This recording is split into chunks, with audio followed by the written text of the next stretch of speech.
You're cutting out so badly. Probably because I'm in a car. Why'd you do this to me? Why'd you do it to me every time? I told y'all I'd be traveling today. I told y'all. Where's Peroty? He's coming, and Noble's coming. Noble's coming to do some talking. Oh, great. Noble's going to do the talking? Well, you're traveling. I haven't played Destiny this week because I've been on holiday, so we need people that have actually played the game and have opinions about the game. Yeah, but Noble's not even a hunter. Someone's got to be on that grind. Hunters are useless. Who needs hunters? First of all, that's offensive. They're all dressed in all black, and they're all in the Crucible playing the game on easy mode. That's all they do. That's all they are. That's all they will ever be. Mm-hmm. The only, and I do mean the only reason that Titans are worth anything is because Bungie fondles your and gave you a barricade that just rains down bolt shards. Guys, Titans are really good. They're the least played class, but they're really good. Bungie loves them so much, guys. Titans are the best. All you have to do is pop a barricade, and you get continuous bolt all I have charge. to do is be a hunter, and I can do literally everything all the other classes can do. Literally. We have barricades. Oh, we have dodges, so we can do all the things and do all the things better than Titans can do. But you also have barricades where we don't. Yeah, you talk about barricades. We got dark things. Are you sure you need me to do any talking? Just record these two. Yeah. I've already told Respawn that he's cutting in and out. It's going to make editing so much fun. Yeah. Oh, you know what? When doesn't Respawn make editing so much fun? Never. Not even once. I told them I'd be traveling today. I told them. I don't know, mate. I mean, from what I saw, you'd tell them was the fact that you didn't know you'd be home because the snow was so bad. Yeah. So what southern city who can't handle snow are you stuck in? Then you need to learn how to read, because I said where I'm at, there's snow, and I might not make it home. I managed to make it to Charlotte, which is when my second flight got delayed indefinitely, and I grabbed a rental car and started driving. So please go back and read the message before you start coming at me. Thank you, and good night. No, he's not going to do that. Coming at you is way too much fun. Anyway, I was in Tennessee to answer your question. I was in the Smoky Mountains. Wait a minute. Meaning I will miss. So Demon said he'll miss recording tomorrow. Are you two okay to do it without me? It depends on if I get out of here or not. I'm currently stuck in the state where there's snow all over everything. If I can get back home in time, then yes. If not, who knows? And I can't get it from the hotel because the internet is so slow. I can't even open the web page. Right, and I'm not in the hotel, am I? But it also doesn't say about traveling, does it? I have no way to know where you are. You could be in a hotel. That's right. You were late.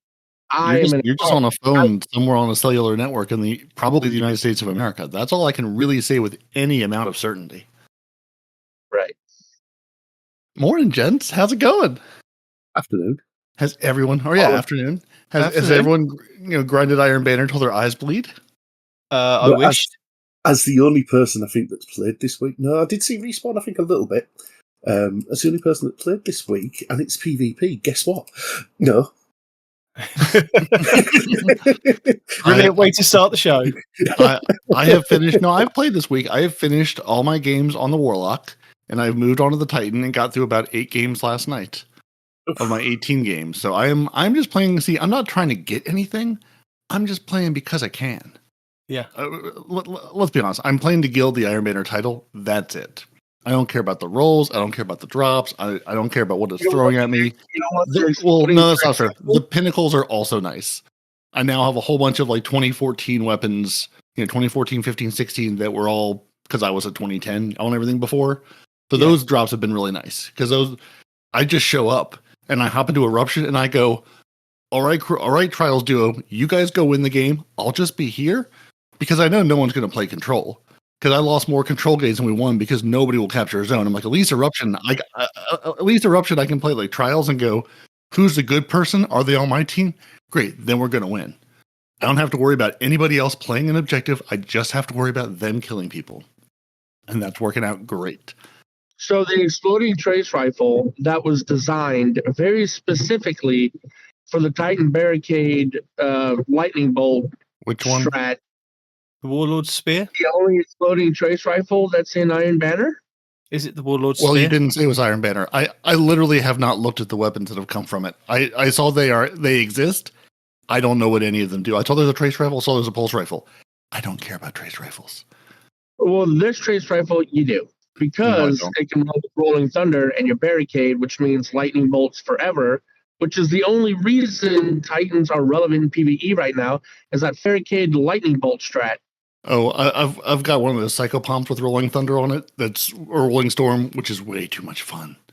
Way too much fun. I just say I'm going to take this area and I'm going to make this area electrified. Then I'm going to throw grenades. They're going to jolt you, and that's just going to be beautiful. Then I'm going to hit you with the power melee. Also going to jolt you. I'm good. Yeah, and you know what I'm going to do? And hide behind your Barricade. Just you shooting things is going to call down lightning bolts just all the time because your Barricade. Do you know what I think we should do? I think we should actually run the intro for the show because there's way too much talking going on that I can't hear. Exactly, Noble. That's what I was trying to get to. Do the intros and start the show. Welcome to Two Titans and a Hunter, a Destiny 2 podcast. Dedicated in bringing you all the latest information, news, and opinions. This is the best show for new and veteran Guardians alike, where we share tips, tricks, and tools to help you succeed and enjoy playing even more. So with all that said, let me hand you over to your hosts, the Triumph Hunting Titan Nitedemon, the pink-panted pansy Peroty, and your Hunter Master Rager, Mr. No One Respawns in Real Life! Because nobody knows what Respawn's truly saying anyway, or is that just me? It cuts in and out. He really wishes he had a Barricade like the rest of us. He's got Barricade Envy is what it sounds like. That's what I'm hearing anyway. Says the class that stole our dodge. There's a class that stole our dodge. Says the class that stole all of our punching.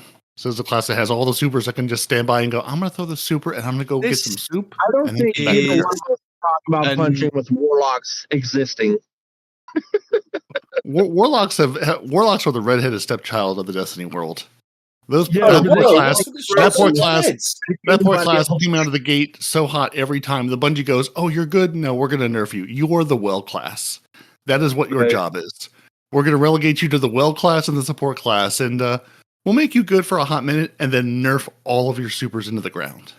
And I really did think that starting the show, rolling the titles, and then coming back, that I'd be able to do the intros for everybody here. But no, we've just carried on with the argument about the Titans and the Hunters. So welcome. I'm Nitedemon. I'm here to corral these cats that are just kind of going at each other this week. I've not played Destiny, so I'm here to kind of introduce Peroty, who's back, Noble, who is also here, who's going to add some flavour to the show, and Respawn is in a car travelling, so we can't guarantee what you'll hear. Sorry. If you're traveling 95 south, wave, it might be him. Actually, that was way too accurate. It is 95 south. It's the only way to get to where you're going from where you are. It runs the entire length of the country. I was heading west for a while. Depending on when I started the journey, I could still be heading west. No. West, no. So I'm Banner this week, guys. I've heard some good things. I've heard Respawn mumble something about the Warlord's Spear and Titan Barricades and us actually being relevant in PvP. Noble's kept away from PvP. You've played some PvP, Peroty. Respawn, have you played some? Is that what you were saying about your experiences with the Titans and the Barricades? Yeah, well, no, the Barricade thing was because your Barricade, for some reason, when you pop it, instead of it triggering bolt charge once, it continuously procs bolt charge as long as it's up for some dumb reason, right? So you mean like how it works? Yeah, that's how it works. That's how it's built. That's entirely what it's meant to do. Nobody else does that, though. If you throw a grenade, even a grenade that lasts a long time, you only get the one strike. You won't get another strike, right? No other abilities procs multiple times like a Barricade does. So are you too dumb to kill someone standing still? We have to stand still. We have to stand still behind the Barricade. It's a wall. It's what we do. It's our entire identity. We have nothing else. you're not hearing what I'm saying, or it's breaking up. Whatever. What I'm saying is, it says when you use an ability, right? Not as long as the ability is active. So when you pop your barricade, is when the lightning bolt's supposed to proc if you have enough rolling thunder stacks. But yours doesn't do that. Everybody else, they throw a grenade, they use a dodge, they freaking pop a well, whatever, right? We use our abilities, we get the one proc of the lightning bolt, right? Not if you stand behind my barricade. When you pop your barricade, for some reason, even though it says when you use an ability, not as long as that ability is active, they're the only ones that get multiple procs on it for some reason. Because we have the Stormkeep arc aspect that says, while standing behind your barricade, you and allies gain stacks of bolt charge over time, and your weapons can discharge max stacks of bolt charge. So we have an aspect that literally does that. Yeah, and only you, because Titans suck. But well, then don't be jealous. Go back to being a hunter. I've never stopped being a hunter. But the Warlord's Spear comes with one thunder on it. You stopped being a hunter then? Okay. I don't know if I'm breaking up, and I don't know if y'all are just talking over me, so this is kind of pointless, really. It could be both. You do keep breaking up. I mean, but like that is the entire point of our aspect. Stand and deliver. Yeah, and if I was a warlock and I popped my rift and I had my little arc buddy and then I consumed my grenade with my gauntlets, I've then got like a solar buddy, and by the time I've run around the map and done what I need to do, they're up again. It just depends on how you kind of build into whatever you want to do with your class. I mean, I remember running around as a hunter, being able to dodge and still, and hit somebody and still be having another dodge up again. It's like it's part of whatever you want to be. So we will share the barricade with you if you want, Respawn. Yeah, it says you and your allies. We're just here to be friends. Yeah, I'm not sure that I'm sorry you can't be friendly with your abilities, but our abilities are for friendship. Everybody gets bolt charges. Like hunters are the only one that can pass on invisibility when they do that dodgy slam thing on Void. I was just going to say that. Yeah. Why are you the only one that can do that? Yeah, but that doesn't really help. Only one. But why can't I slam and make everybody invincible? Not invincible, invisible. Either one. Yeah, sounds good to me. Yeah, I want to be able to do that because Titans make other people invisible. Hunters suck, man. Why do hunters get it? Do we answer that or no? Because you just said, there was a whole bit around that. They can make themselves invisible. Yeah. And he was talking about how they can make others invisible. And you said they're not the only ones that can do that. So who else can make other people invisible? I think you may have cut out a little bit there because I personally didn't hear anybody say that anybody else can make anybody invisible. Yeah, well, you said that hunters can make other people invisible. Yeah. To which Peroty replied, they're not the only ones. And now I'm curious. No, Peroty said they are the only ones that can do that. Yeah. Right. I think you got a couple of voices maybe mixed up there. Yeah, fair enough. We do sound very similar, to be fair, Noble. Oh dear.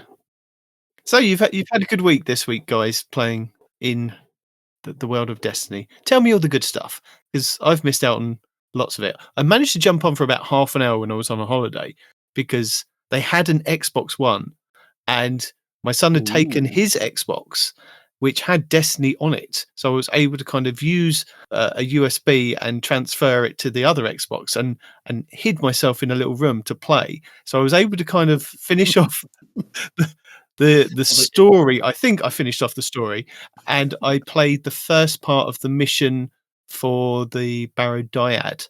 So I was able to find the Blight after kind of zoning in about 20,000 times. I'm not kidding you. I kept zoning in and looking for this Blight up in the air, and I'm like, I've watched about 4 videos. It should be there. It's not there. Why is it not there? Is this just me? I'm sure it's meant to show up this week. Maybe I haven't done something in the story. I was just running around like a headless chicken, and then I came across it and I was like, brilliant.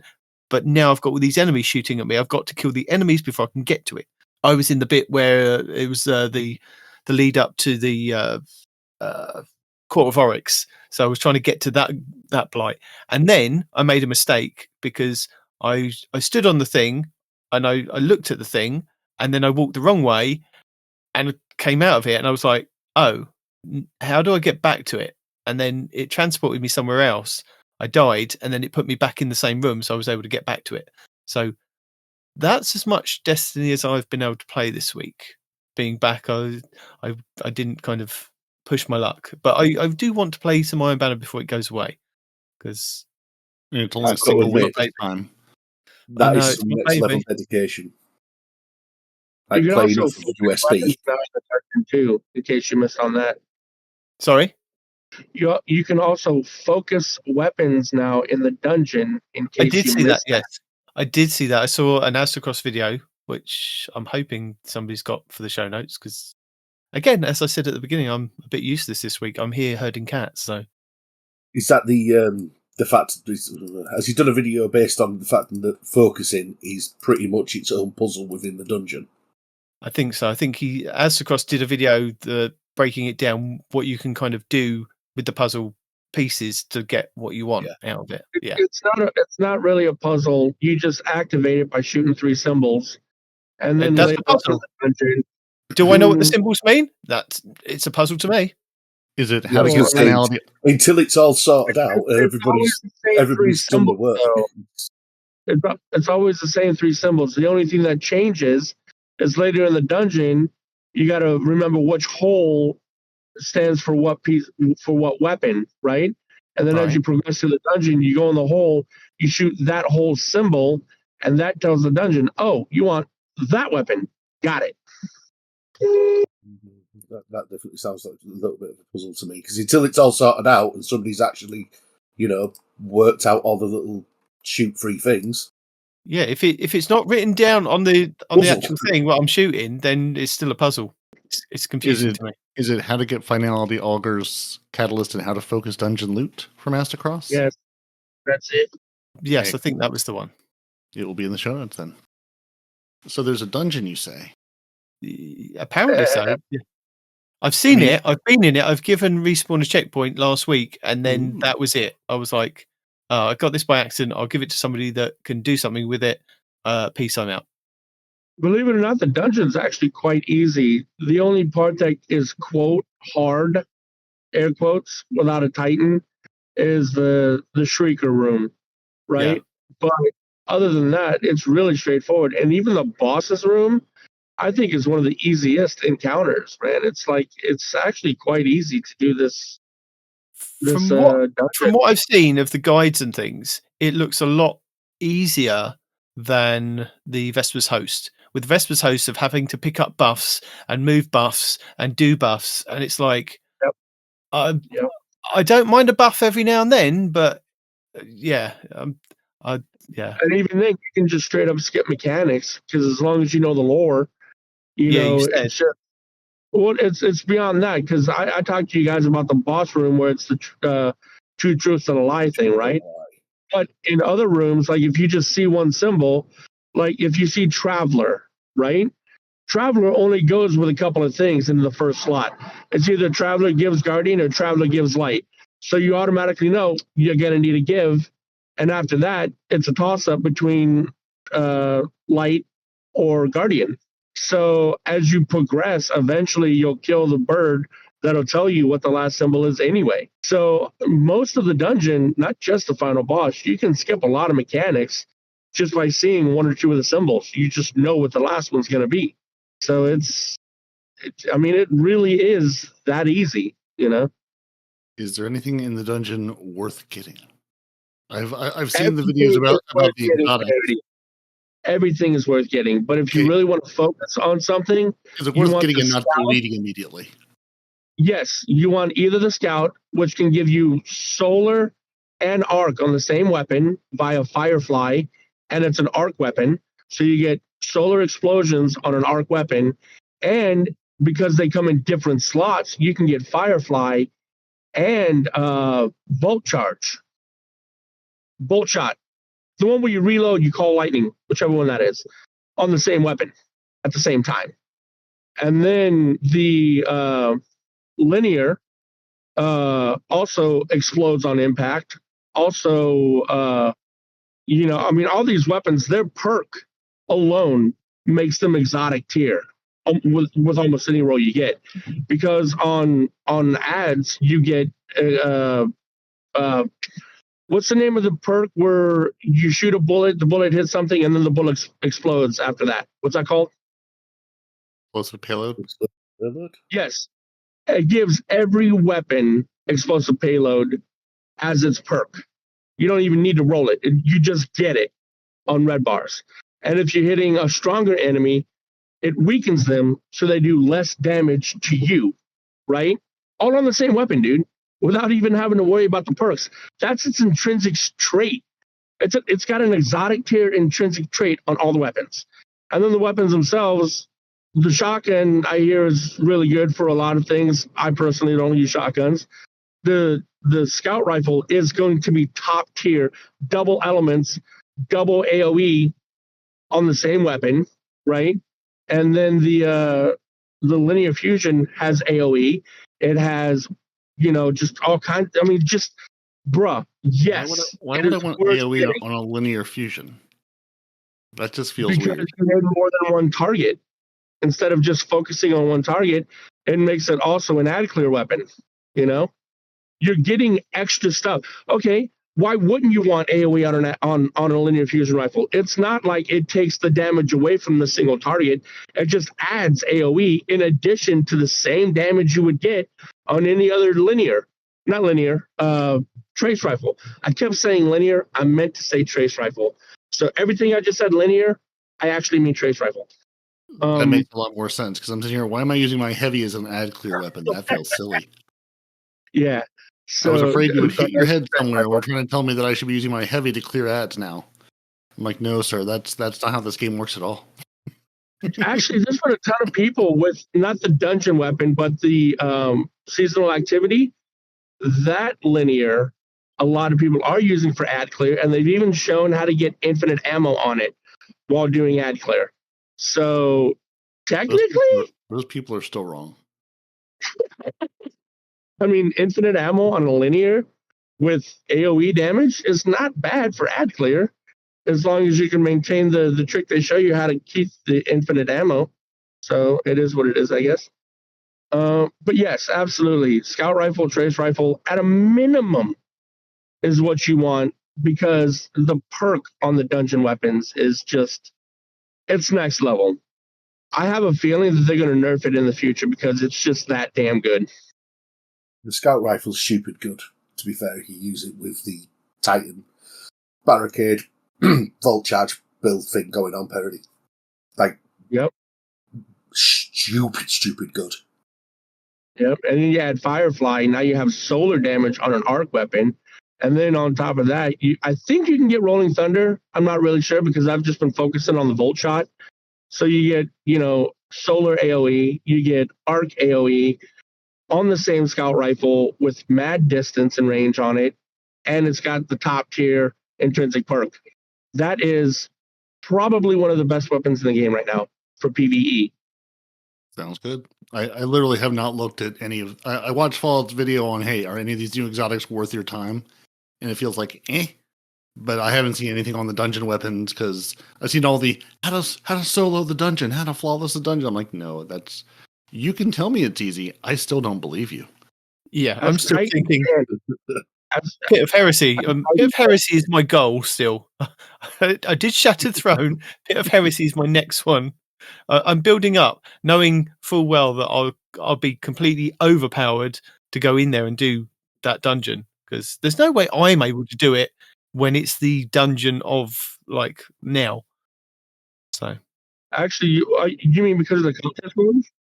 No, because I don't have enough confidence in myself to actually do it. That's what. You don't even need confidence. Your Titan, the way it's built right now, you can use almost any arc weapon, but one of the best builds that I've seen for the dungeon is a Titan with your barricade shenanigans and the Anarchy and Mountaintop. I've seen that, yeah. The hardest room in the dungeon they clear in one phase. One Titan. It's crazy. It's insane. So, I mean, yeah, you Titans can absolutely solo, probably without breaking a sweat. It's crazy easy, y'all. I think you overestimate how good at this game I am. Yeah. You don't need to be good. You do what you do. You hide behind your barricade and you shoot something with an arc weapon. Dear That's sir, it. have you've come across us playing the game? When do we actually stay behind the barricade? Yeah, dude. We are both known for not going. Okay, first of all, when you have we ever are been a patient? barricade. Nitedemon, you can't say anything because you are a barricade. Peroty, maybe. Okay. Do you see the But number of times the everything barricade is falls basically over a wall.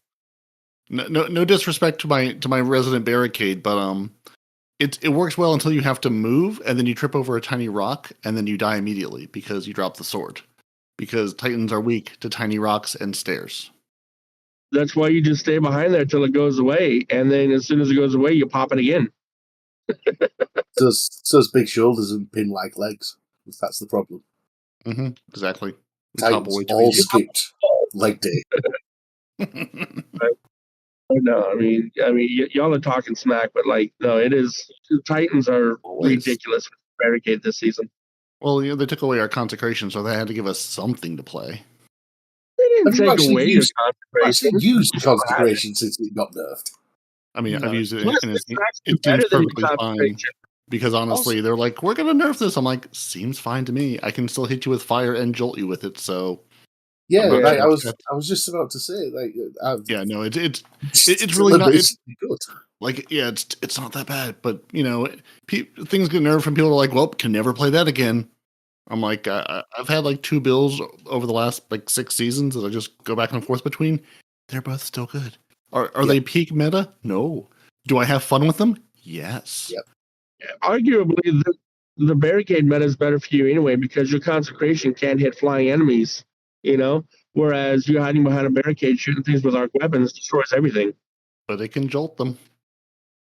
You can jolt a flying enemy even if you don't hit it? Yeah, because you hit the enemies on the ground and they jolt the enemies in the sky.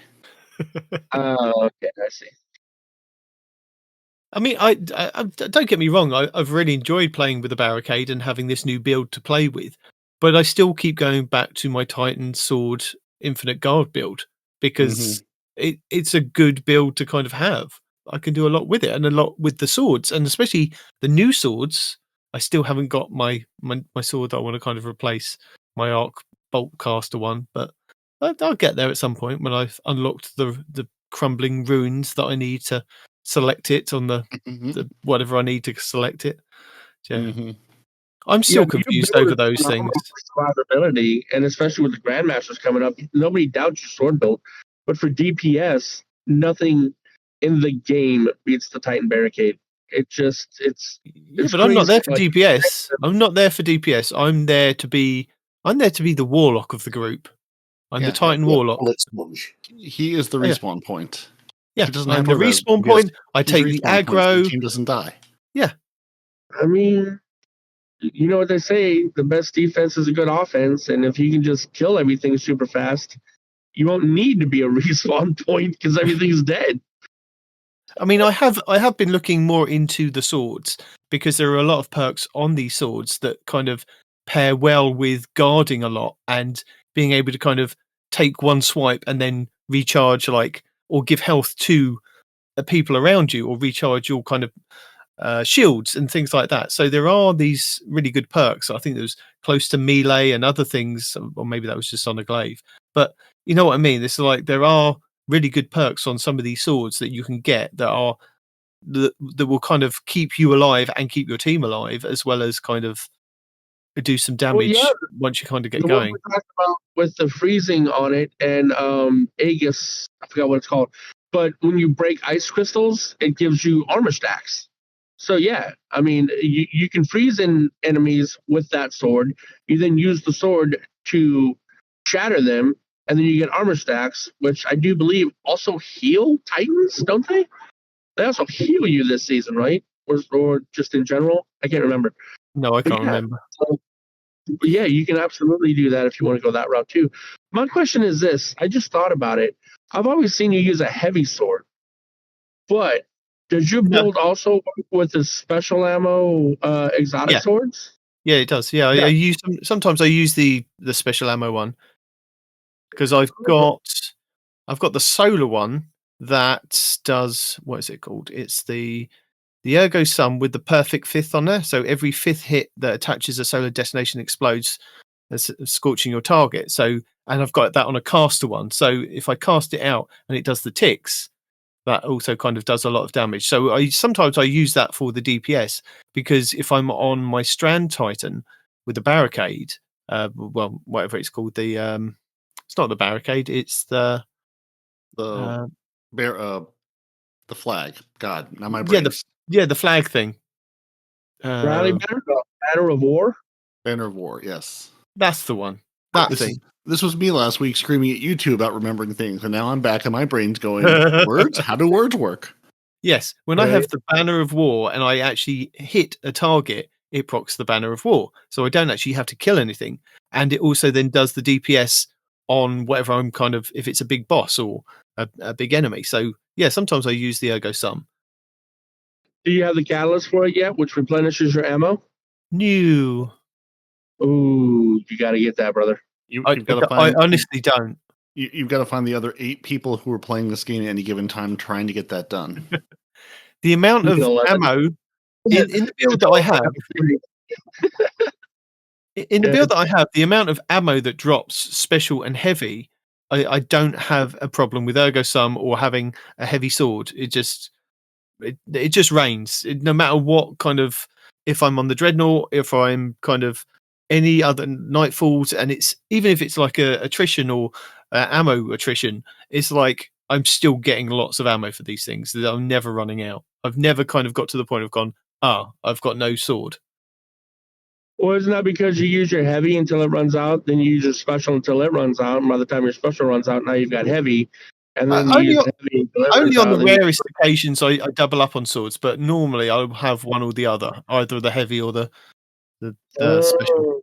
Because that way, if I'm running cosmetic for the Ergo Sum, while we're on the topic, sorry, there's a new cosmetic for the Ergo Sum, and it's quite attractive. I was just curious if you'd seen it yet. It came out in this episode. Yeah, nice. I have seen it.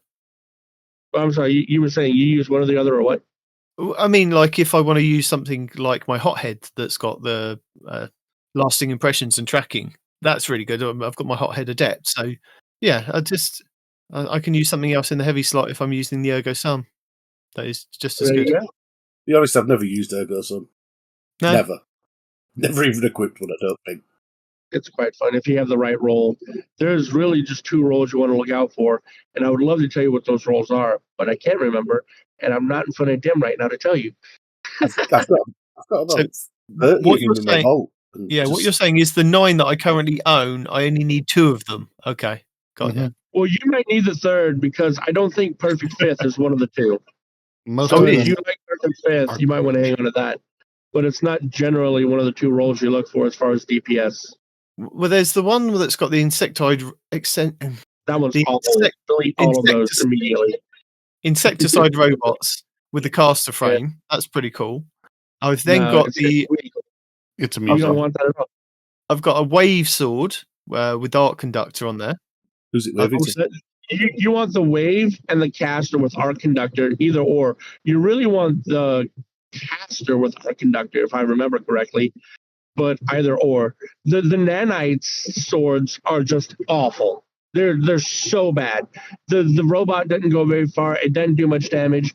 Basically, you just have a caster sword, and the robot doesn't do anything. You know, the tracking is awful. The damage is awful. You're 9 million times better with a caster that has the Arc Conductor on it. 100%. Just like the colony in real life.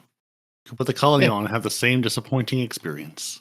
and it even got a buff this episode, if I remember correctly, didn't it? Who cares? Yeah. I can't remember the last time I used the colony was when I was doing the quest line for Mountaintop. Yeah, in PvP, exactly. Back then, it was actually broken OP. It wasn't broken OP, but it was super fun. But now you can hit a Guardian with the nanite bot, and he just, like, what was that? That was a mosquito. Well, one doesn't simply bring that into PvP. That's just silliness. I mean, all these wonderful new weapons that they've kind of given us, and I still want to know what's actually happening with Vault Space, because we've got all these new weapons that are coming in. Nothing is happening. I know nothing's happening, but I'm asking on the show so that if somebody from Bungie actually listens to the show, to know that we still are very concerned, because I've deleted most of my exotic weapons now. I have to go to the collections and pull them out individually when I remember that I've got an exotic weapon that does that. And then with like armor and things, I've only got one exotic armor piece of each thing, and some things I've deleted and gone, you know what, that isn't even working at this point in time. I just can't be dealing with it. So, and I've only got 9 spaces. My postmasters are filling up again, and then when we hit, I think it's Frontiers, June or July, I think that's when we get the armor rework. So we get the armor 3.0, and they're going to have set bonuses like we did have with Gambit at one time or another, like divisions kind of things, and you could put 2 of 1 and 1 of 3, and build into that. That's now good. That is then going to have an effect on what we actually keep in our vaults. Yeah, like we sort of have on the nether armor this season. If you wear more nether armor, it'll give you more sigil shard or something. Oh yeah, I'm still not going to do, but they're trying to sort of be like, hey, you could do these with set bonuses, but nobody cares because none of the armor is good. So, do you want me to delete all of my existing armor, Bungie? Is that the plan? That is what they're going to make you do when 3.0 comes out. And because I was playing the dungeon with Micah? AZ. AZ. No, with AZ and I forgot the other person. But yeah, you were non-existent to him. You were not relevant, whoever you were. Well, no, he was relevant, but he didn't talk much, So I forgot who it was, but it's somebody that's in the Discord talking all the time. If I see the name, it'll jog my memory. But point is they were actually talking about armor in there, and I was like, bro, you don't want that. And then the other guy whose name I can't remember was like, yeah, the new armor's coming out. They're gonna make you get new armor. You getting the armor now is completely pointless. I mean, they're not going to make you, because Demon still got armor 1.0 in his. Yes, I have. Yes, so they're not going to make you. They're just going to incentivize you and go, you can keep this until you have something better to replace it with. If you ever have something better to replace it with. But they're reworking our existing armor to make it 3.0, and the roles that we have are going to completely change because we're going from 6 to 3 again. So it's like, they're going to mess with all the armor. Yep, they're going to be like, remember that thing you had? Yeah, you don't anymore. Surprise. Although honestly, anything at this point in the game they can do to simplify things would be a win. Because having not played a lot in the last 2 weeks, I've literally nearly reset my Gambit rank and then played Iron Banner this week, and basically have engaged with nothing else in the season. And I'm just watching the feed of here's what's broken, here's what's broken, here's what's broken. Just simplify, like Bungie, just simplify things. I was able to get on this morning and was able to do some of the minor and major field works again. So they did. At least the one on Europa I've run now. So at least they fixed that. We asked that last week. We were like, we haven't got Peroty here to actually answer that question. We don't know if it's working. Yeah, so at least because before you could pick up the bounty and go to the table, but then you could not interact with the table at all. Like it simply just wasn't there to touch. And now I was able to go and actually interact with the table to, because you have to go there and start the major field work to then, take you to the area where you already are and then go kill six guys and then you've won. So I was able to do that. Now I have to make more tonics. I have found enough tonics overall. And at this point, I may just go, you know what? I don't care if you fix it because I'm just going to stop engaging with it because I just don't want to go make tonics out of the Kelsfall or whatever. Nothing matters in this. Why am I doing this to myself? So it works, but you're just forced to ask yourself, but do we care? And they've completely disabled one of our facets on Prismatic this week too. What was it? Was it Hope or Grace or something? Hope is gone. Respawn. They've taken our hope.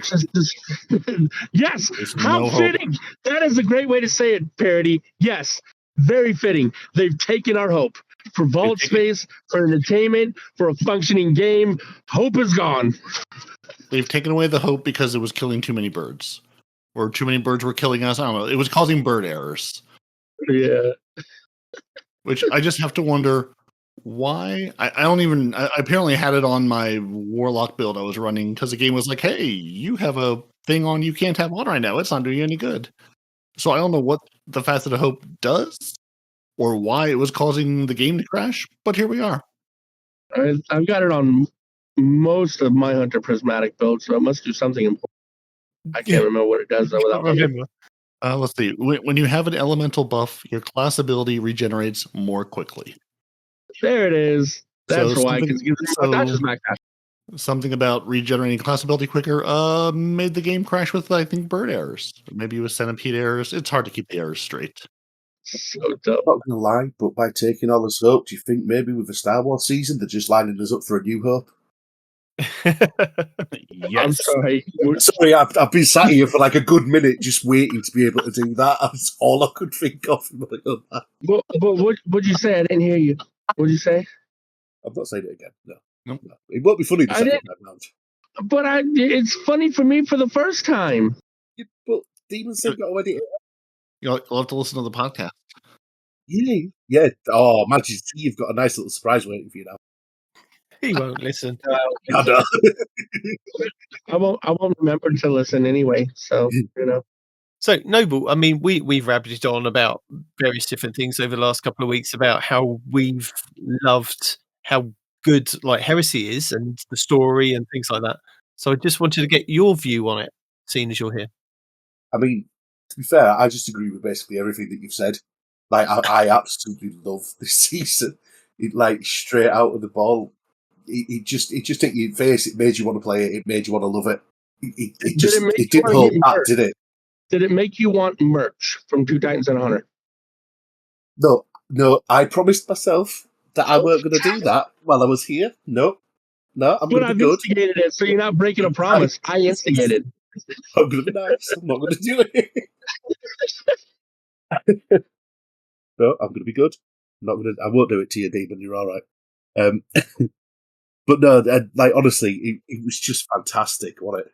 I mean, I didn't enjoy watching Neris's, not that you can see it, air quote death. Like that really annoyed me. But he's fine. I know. And I mean, I remember sitting there and watching it all, and then I sent you like a message that must have been about 5 paragraphs long, explaining like, no, I'm not having this. Right, this is what's happened. Explaining all the cutscene to you, breaking it all down. I'm like, that. And see, you remember this, and you saw that, and then I remembered. Wait a minute, I messaged you, Peroty. What's the point in telling him anything that's going on in the cutscene? He doesn't watch them. He does now. He's those invested I watch now. The ones where the story I'm invested in, something Vicryl Echo couldn't care less. Show me the Drifter. now I'm engaged. Tell me what's happening. Also, I was thinking about it this week. You could basically take Eris and State 14, and they could just take on everyone. And I mean literally everyone. Like, what is the rest of the Guardians even here for? Why does the Vanguard exist? Just set them two against something, and we're good. Just sit back, and the rest of us are fine. That, but she got burned, dude. Yeah. Even if she's not, quote, but, dead. I mean, the story is kind of gripping, and it's quite interesting. I watched a Sticky MZ video where he was talking about the lore, and I suppose spoilers for this, for the end of Act 1 of Heresy, is that the Oryx that has kind of come back is like Taken King, or he's just become the Taken King. So he doesn't know he's got Oryx. He doesn't know he had daughters. He doesn't know of various other different things. So it's a completely different take on just bringing him back as a character and seeing how that kind of plays out, which is really interesting. It's not like, oh, he's just been resurrected again, or his ghost has come back and they're going to resurrect him and he's still going to be the Taken King. There could be a new direction if he does come back in a physical form for the story to go and have implications going on further, which is really interesting. And I applaud Bungie for the direction that they're taking, because it's a very fine line to kind of try and bring somebody back without kind of ruining what they've kind of built with that story and us doing what we did. So yeah, I just thought it was really interesting. Look, the guy that told you the lore might have been interesting as he said it, but in the end, it's still just a reused asset. They're just getting more creative about how they're resurrecting people. He's still coming back. It's still a resurrection. It's still a reused asset. I want new things. New. You're not getting new things. It's a different take on it. They're not bringing him back. Bringing him back. Every resurrection has been a different take, Demon. Every resurrection, including the one where they came back as an exo. Everything's a different take. In the end, it's still a reused asset. It's still a resurrection. And I'm tired of seeing the same enemies over and over and over and over and over again. Well, that's all you're going to see from Bungie for the foreseeable future until they're to be fair, profitable. It's a bit like Cade, isn't it? I mean, who really wants Cade? Because, I mean, he's just a resurrection of a former person. Because he's an gone. Cade is gone. You have not seen or heard from Cade in the last 2 episodes. Yeah, he's gone. First place. Yeah, Cade's the first place. Cade's died twice. My heroes died 0 times and killed an entire enemy species with him. Cade's died 3 times. Oh, I take it back then. What? 0 for 3. You're really echoing Respawn. Sorry. Because we're hearing everything that we're saying in the car fed back to his microphone. To be fair, it's probably more than 3 times. I think because when that call came in, the mics. Hold on. Yeah, he's died more than 3 times. I mean, when you think about it, he's been. I suppose 7 at least. Yeah, at least 7 that we're counting. I should say at least. Yeah. Yeah. So you've got his 6 for his number, and then you've got he died at the hand of what's his face, Uldren. Yeah. Then he never really came back to start with. He wasn't really alive, was he? He was just sort of a vision with the Traveller. I suppose because he was a wish, wasn't he? Yeah. Yeah. So I guess he was brought back, and then he got. Do you reckon? I don't know. I don't know how to describe that one because he was just like a figment of light, wasn't he? Realistically, he wasn't. No, he was there. He was shooting stuff. He was doing stuff. So yeah, he did that the first time, and he died then too. So yeah, he was, but it wasn't his. It's not like they resurrected his actual body or anything, is it? Yeah, I don't know. I suppose so. Unclear how to score that one. Yeah. But I was actually just playing on what Respawn was saying. Like, he doesn't want new stuff. He doesn't want rehashed stuff. Exos are just dead people. Well, it was an exo. Yeah, but I think the thing is, I understand where he's coming from, that he doesn't want to keep revisiting the same thing. And I think with what they've done with the story is that they're not revisiting the same thing because they're taking Oryx back to a point where he's... Via what we've met him before. Yeah, before we'd met him and before things had kind of gone down the path of him becoming that Taken King. Yeah, no, really. It could be completely different. But do we Is the echo still there? Yes. Yeah, it's still really. No, we don't. It's still there? Yeah. Sometimes I can barely hear Respawn and Peroty. I've had to turn Respawn down. I've had to turn you down because all I can hear is me feeding back through your car speakers into the microphone back into the Discord. But what about the Nether? What are your thoughts on the Nether? You love the Nether. Yeah, I like the difficulty of it. It's a great deal of fun. I like that it feels I like like the weapons within it. Some of the weapons are nice. Yeah. Not all of them, but some of them are nice. Well, it's good because you have no room to put all of them. So, pick your favorites and delete the rest. Yep. I mean, that's pretty much what I've done for the last couple of seasons because, I don't even look at things anymore. I just delete them as they come in. I look at the power level on them and go, right, well, I don't need that, so I'm just going to delete that. And I've started looking at numbers as opposed to rolls because just like if I look at something and think, oh, yeah, but that's a pretty good roll, it's going to go in the vault. I'm not ever going to take it out, and it's just going to fill my vault up, and I'm going to end up in the demon situation again.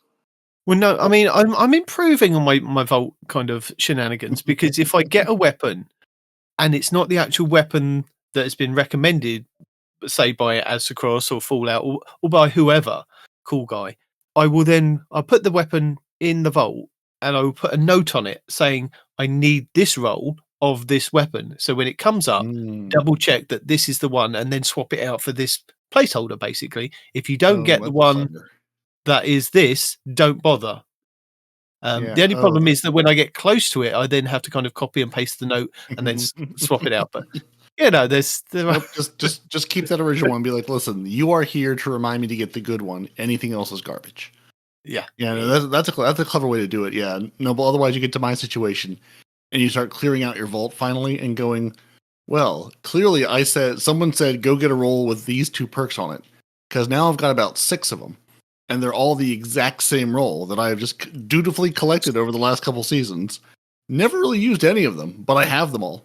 Yeah, see, this is the things that you escape by not like watching YouTube and stuff like that, right? Is nobody tells me what to keep. I just look at things and go, nope. You just Get go, rid of that. I mean, to be fair, that's basically what I'm doing at this point. I'm going, oh, this has kinetic tremors. Let's keep it. Oh, this has destabilizing and destabilizing its friend. We're going to keep 16 of those. Yeah. Yeah. I'm like, at this point, I'm basically like, oh, jolting feedback. It's basically jolting feedback and a perk that I can remember without looking up. Great. Let's keep one of those. Yeah, That like sounds when Feeding fun. Frenzy comes in. Yeah, I know Right. that's a good one. I'm like the newer perks. I'm like, if I have to look you up and remember every time what you do, I probably don't care about you enough to have remembered it. Yeah. So who cares? Yeah. Into the trash heap it goes. I do have something cool to tell you guys. I don't know if it's kind of. Is it a secret? I don't know whether it's a secret or not, whether it's out there or not. Because I know it's out there, but I've seen it, and I don't know if anybody else has. Demons finally sort of merch. No. It could. I would. The day he announced that he's going to be just like that, and we are going to laugh so hard, he's going to be like, guys, I figured it out. Sorry, Demon. Didn't want to steal your thunder. I do believe from what I've seen on YouTube is that the Sunless Cell, which it was a strike in Destiny 1 on the Dreadnought. That's the sword strike, isn't it? The big. Yes, the one with the dark blade at the end. Blade. You just drop into the pit at the end and you're kind of trying to fight him and all the exploding thralls. And we all tried to balance on the top of that pillar in the middle and try and shoot his head off. And then when you shot his head off, he came charging at you. Yeah, that one. It looks like it's coming back. There's an early preview by Trance that I found about 2 days ago. And the only reason I went looking for it is because I'd heard rumors that there was a strike coming back. And when I was looking at the database for the Grandmasters, which are coming up this coming week, we normally have 9 Grandmasters, or we've had 9 Grandmasters for Echoes and then Revenant. But if you go into the game and you look at the Triumphs to tell you which Nightfalls are coming up, there's only 8. And I was like, that's strange that we've got 8 this season. Maybe we're going to do like 16 a rotation, because what they've been doing is they'll play the first 3 and then they'll repeat the first 3 again for the next up until week 6. Week 7 we'll get the next 3, 7, 8 and 9, and then 10, 11, 12 it'll be the repeat of those again, and then 13, 14 and 15, 16, 17 and 18 will be the last 3. And I was like, how are they going to do this? And it wasn't until I went on the app on my phone to see, because I was away from the actual game, to see what the Nightfalls were again, because I was writing stuff down for this week in Destiny. And it came up with, keep it secret, keep it safe. And I was like, so there is a 9th one. So then somebody somewhere's obviously got something on the database. Let's go and have a look. Let's look on YouTube. Let's look on Twitter. Let's look on it, And I went digging and I found that Trance has got this video from the Sunless Cell strike, and he's got an early preview of going through the different levels. And I don't know how he's got it, but it is new because it's taken in the spaces where they weren't taken before. So yeah, we're getting a new strike, and I don't know whether that's coming A new with. world strike. You know what? I'm actually excited for that because I really liked that strike. It's a difficult one because you remember the room with the streakers. Yeah. Oh, that's back. I try not to. Yeah, it was fun. I think that's the one with the shriekers, isn't it? Yeah. Once you've done the shriekers, you then have to go off to the sides and stand on the platforms to open the doors on either side. Yeah. And I think that was quite difficult. And so, I like the idea that we're getting a new reprise strike coming back. But I wonder how they're going to keep it in the game if the Dreadnought disappears at the end of the act. So, like we had with the episode. Sir, I've been playing a game on a planet that has left the game, come back to the game, and will probably leave the game again at some point in Gambit. Yeah. We don't have to have any sort of, what if this thing goes away? That is simply something we are not concerned with. Nope. They can just keep it in and go, it's here, don't think about it too hard. Something space magic. I think use your brains, because that's just not what we're here for. Yeah, I mean, there could be a story beat where it's time gated till the second or third act or something, and say it's here. Something story needs to happen for us to uncover the Sunless Cell or something. Yeah. Not saying they will, but it's an option. Well, in the rotation, if you follow the weekly rotation for these, it should be week 15, which is May 13th. That should be the week that it actually does come up in the rotation, because all the other ones come before that, and as I said, they double up on them. Right before the potential Frontier drop in June or July, so something story beat right prior to Frontier. We have to go into the Sunless Cell, defeat. Would it be Alakul? Would it be somebody else at this point? Is he canonically dead? I guess no one's really canonically dead at this point. Getting back to our people keep coming back discussion.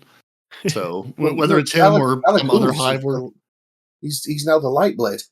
Oh right, yes, he's busy. Okay, so he has a job already. Yeah, he's now the Lightblade, didn't he? In that strike that I can't think of the name of. We had this discussion the other day. When people change their names, I find it very. People need to not change their names because otherwise they change their name and I won't know who they are anymore.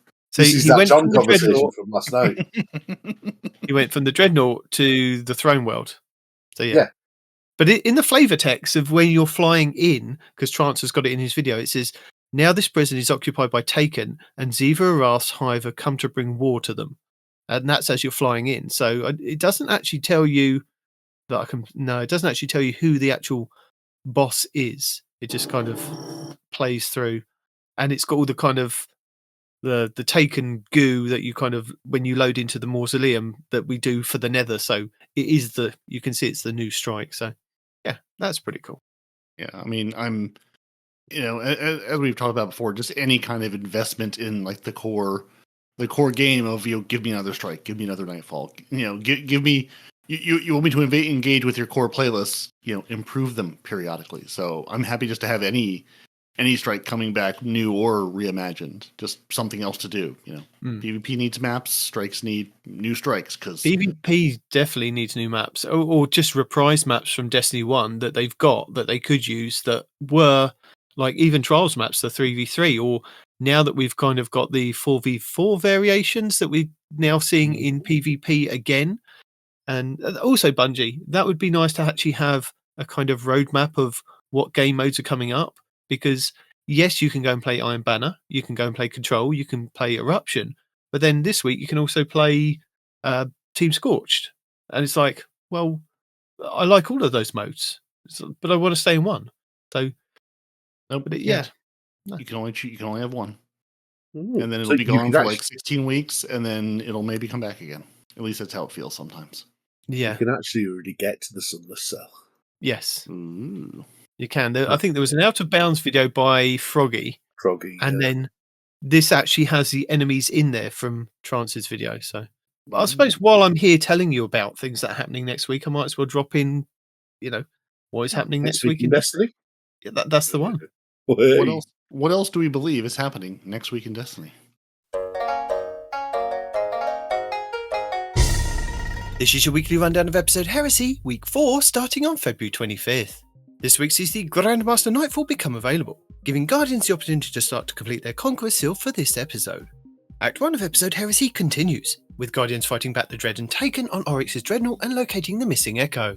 The new 3-player activity, the Nether, is set within the Dreadnought patrol zones, where Guardians fight in random and varied encounters with different events and objectives every time. Inside the Nether, players will find unique modifiers and stackable buffs called boons. They increase your power over time. These come in minor, major, and corrupted versions, and various pickups can be hidden in chests and earned throughout the Dreadnought. The Nether has 3 modes: the Nether Exploration for those solo types who want to just explore the Dreadnought, a match-made mode on baseline advanced difficulty, and a selectable non-match-made expert version. From Act 3 of Episode Revenant, we have the new exotic mission Kel's Fall, where you can earn the new Void Exotic Shotgun Slayer's Fang, and new Prison of Elders challenge Kel's Vengeance, which can be found over in the Last City for 2 to 3 players. Act 2 of Episode Revenant brought with it the Tomb of Elders, and Contest of Elders over in the Last City, which can be accessed after you complete the initial steps of Act 2. Also available for a weekly pinnacle is the Salvation Jade Raid, over in the Pale Heart, and new dungeon Sundered Doctrine, which can be found over on the Throne World, with the exotic linear fusion rifle Finality's Ager up for grabs, and a whole suite of new weapons and armour.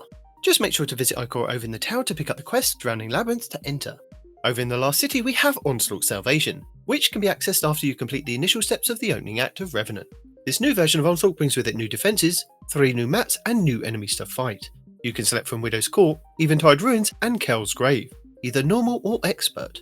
Also, the original Onslaught has been updated to include some of the new additions. Located in the Vanguard playlist, the featured Onslaught map this week will be Mothyards, with a Fallen War Priest kicking off the boss rotation.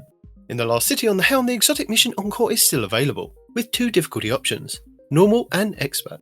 Also, from Episode Echoes, we have the 3 new Battleground activities, Delve, Conduit and Core, with Enigma Protocol and Breach Executable.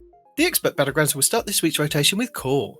The Dreaming City this week is at a medium curse level, which means Petrovenge can be found in the Divilium Mist and has the Oracle Engine mission for the next week. The Blindwell features Hive enemies and the Plague Kragar. The Ascendant Chant will be the Shattered Ruins over in the Spine of Keris. On the Moon, the weekly story mission is a mysterious disturbance. The Drove Guardian is located in the Anchor of Light, while the Wandering Nightmare is the Nightmare of Jax, Claws of Zevra Wrath at the Hellmouth. Nightmare hunts Skolas, Pride, Omnigul, Anguish, and Zydron Servitude. The Altars of Sorrow start this week's rotation with the Nightmare of Zydron and the Heretic Rocket Launcher. On Europa this week, Phylax the Warrior will be the Empire Hunt, Asterian's Abyss will be the Eclipse Zone, and the Exo Challenge will be Agility. Dares of Eternity expert difficulty rounds are Fallen, Hive, and Zydron. The Scatterhorn armor set and the Wild Hunt armor set will be available in Dares of Eternity with Weapon Set 1. Arsenic Bite 4B, Blast for 2, Corsair's Wrath, Deafening Whisper, Dire Promise, Enigma's Draw, Escape Velocity, Giant 7 Rifle, Friction Fire, Royal Chase, True Prophecy, and Timeline's Vertex. The Witch Queen weekly story mission is The Ghost, Altar of Reflections Catalyst, and Altar of Reflections Pact. The Wellspring activity will start the week on Defense, with Void Sniper, Father Sin, and Zurich, Scorn Raider as the boss. The Lightfall weekly mission is Desperate Measures, the Partition mission will be Ordnance, and the Vex incursion will be Umshire Park. In the Pale Heart, the exotic mission Dual Destiny is still available for teams of 2 Guardians, where you can farm the mission to earn as many new prismatic exotic class items as you like. The Final Shakes Cooperative Focus campaign mission this week will be Iconoclasm. The 12 Guardian Match-Made Excision mission is also available next to the race for a weekly pinnacle, with the Grandmaster version granting the Ergo Sum Catalyst and an Ascendant Shard. The Salvation Jade Raid Challenge this week is the first encounter Substranum called Scenic Route. The Root of Nightmares Raid Challenge this week is the first encounter Cataclysm called Illuminated Torment. The Kingsfall Raid Challenge this week is the third encounter Golgoroth called Gaze Amaze. The Val the Disciple Challenge this week is the second encounter The Caretaker called Base Information. The Deepstone Crypt Challenge this week is the third encounter Tanix Part 1 called Of All Trades. The Garden of Salvation Challenge this week is the fourth encounter Sanctified Mind called 0 to 100. And the Last Wish Challenge this week is the third encounter Morgoth called Forever Fight. Featured Pinnacle Raid 1 will be Crota's End over in the Legends tab. And featured Pinnacle Raid 2 will be the Vault of Glass also in the Legends tab, with all challenges available for all encounters, with the exotic auto rifle Necrochasm being farmable from the final boss in Crota's End, and the exotic fusion rifle Vex Myth class from the final boss in Vault. And because we've had another dungeon added to this episode, it's altered the rotation. Featured Pinnacle Dungeon 1 should be the Grasp of Avarice over on the Cosmodrome, and featured Pinnacle Dungeon 2 should be Vesper's Host over on Europa.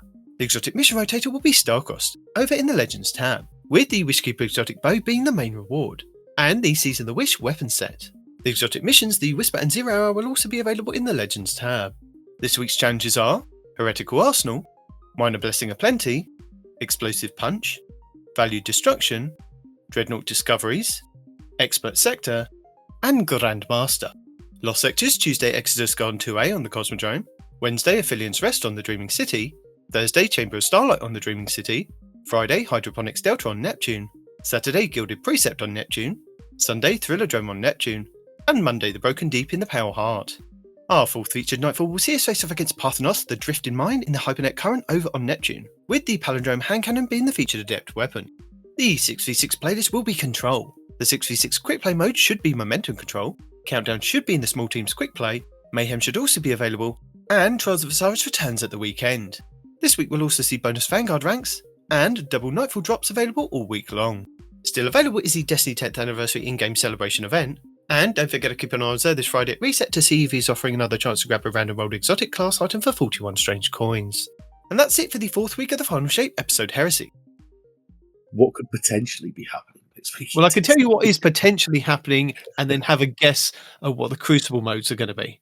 That's basically what it is. At some point, we should just start like a scorecard, and just to see how it's not so much how accurate you are, but just how accurate Bungie is to what they've announced and said.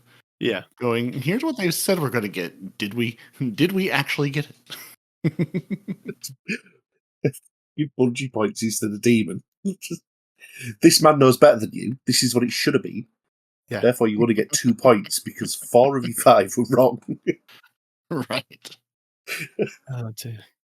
So, I mean, as we've kind of got to this point, I suppose we should talk about this week in Destiny, or the TWAB for the 20th February 2025, because there's not much in there, but I suppose there's a few things that could make Respawn happy. You know, he could be a bubble hunter now, but he's not here to kind of celebrate that.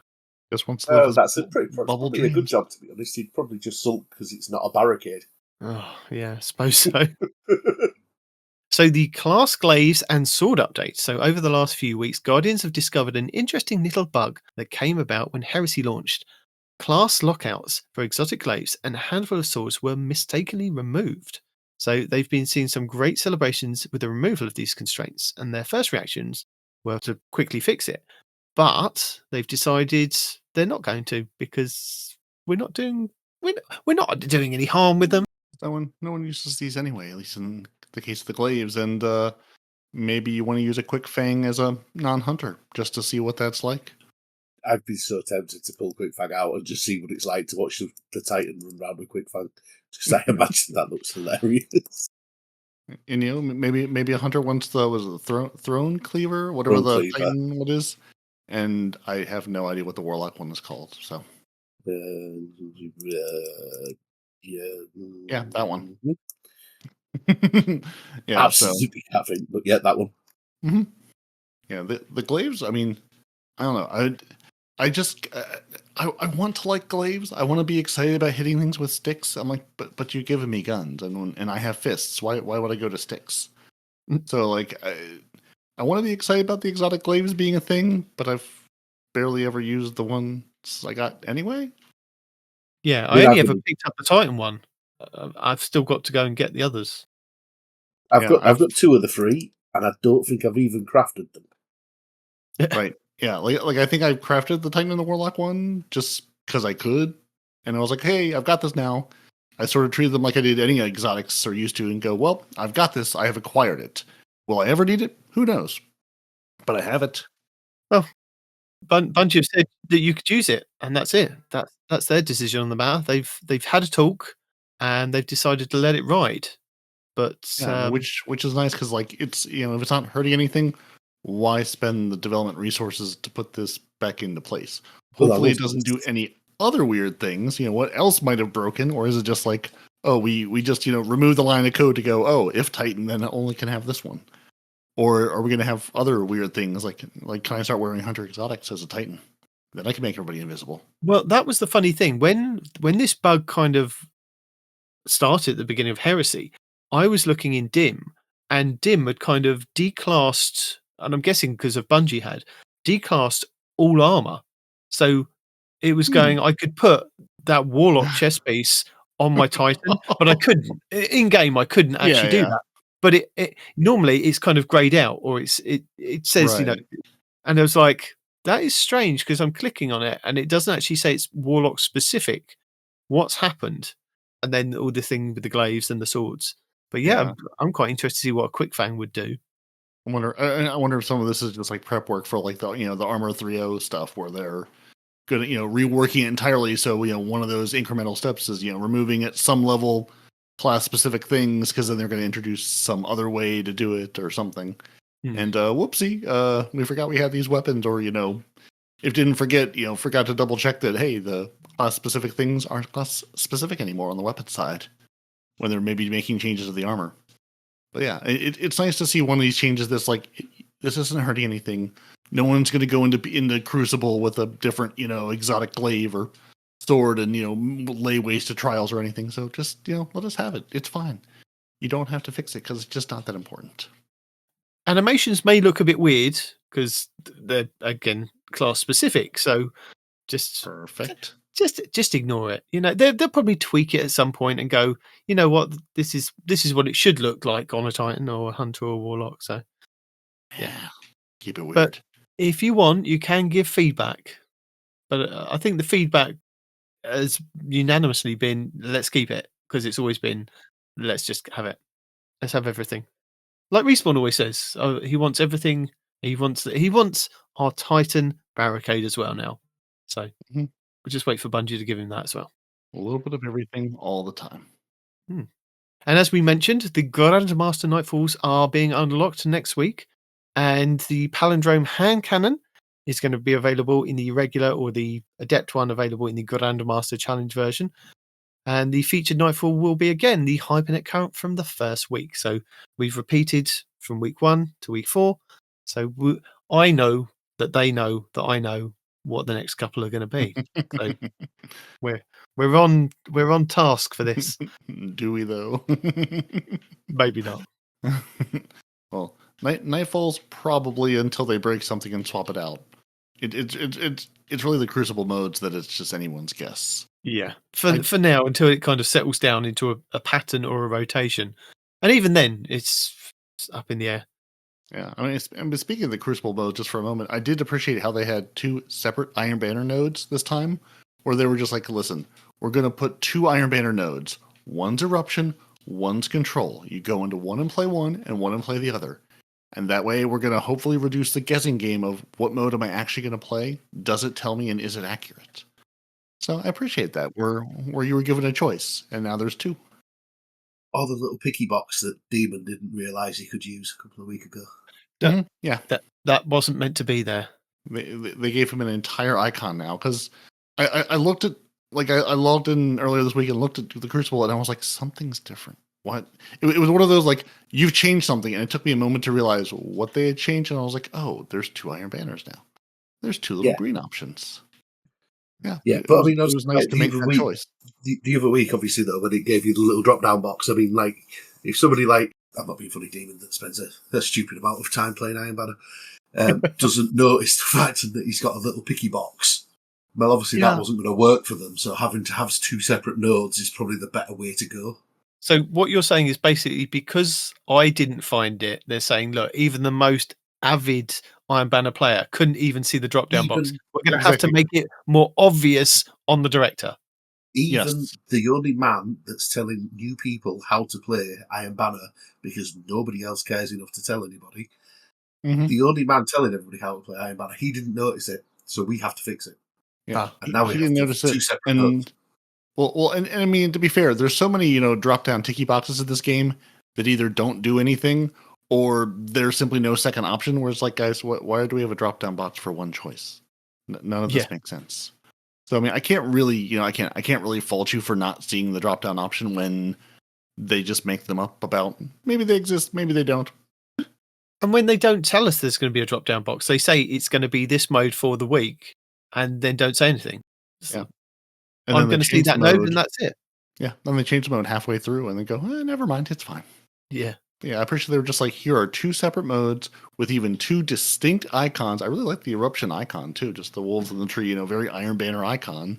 You know that's going to be the Iron Banner icon for that node. They're just going to change the name underneath. Then there's not going to be any more thought put into those icons. That's perfectly fine. I'm happy that some thought at all was put into the icons. I don't need a bespoke icon for every single game mode. Just go, hey, here's Control, where no one's going to actually play Control, and then here's the other mode where people might actually play what it is. I'd rather they just use the same picture for both. Because all I can think now you've said there's 2 pictures is, you know what? I can guarantee you somebody's had to sit there for a week drawing that picture when they could have been doing something much better for a week. They could have been playing the Sundered Doctrine dungeon. They could have. They could have. gotten all those weapons that you're going to really enjoy, and before they make them obsolete with And what's coming out. Did you know we have a show match coming up? Showmatch? What's that? Lots of people are going to be competing against each other, and you can watch them, and you can get an emblem from these people because they're going to be giving the Osmium Air emblems away if we watch them.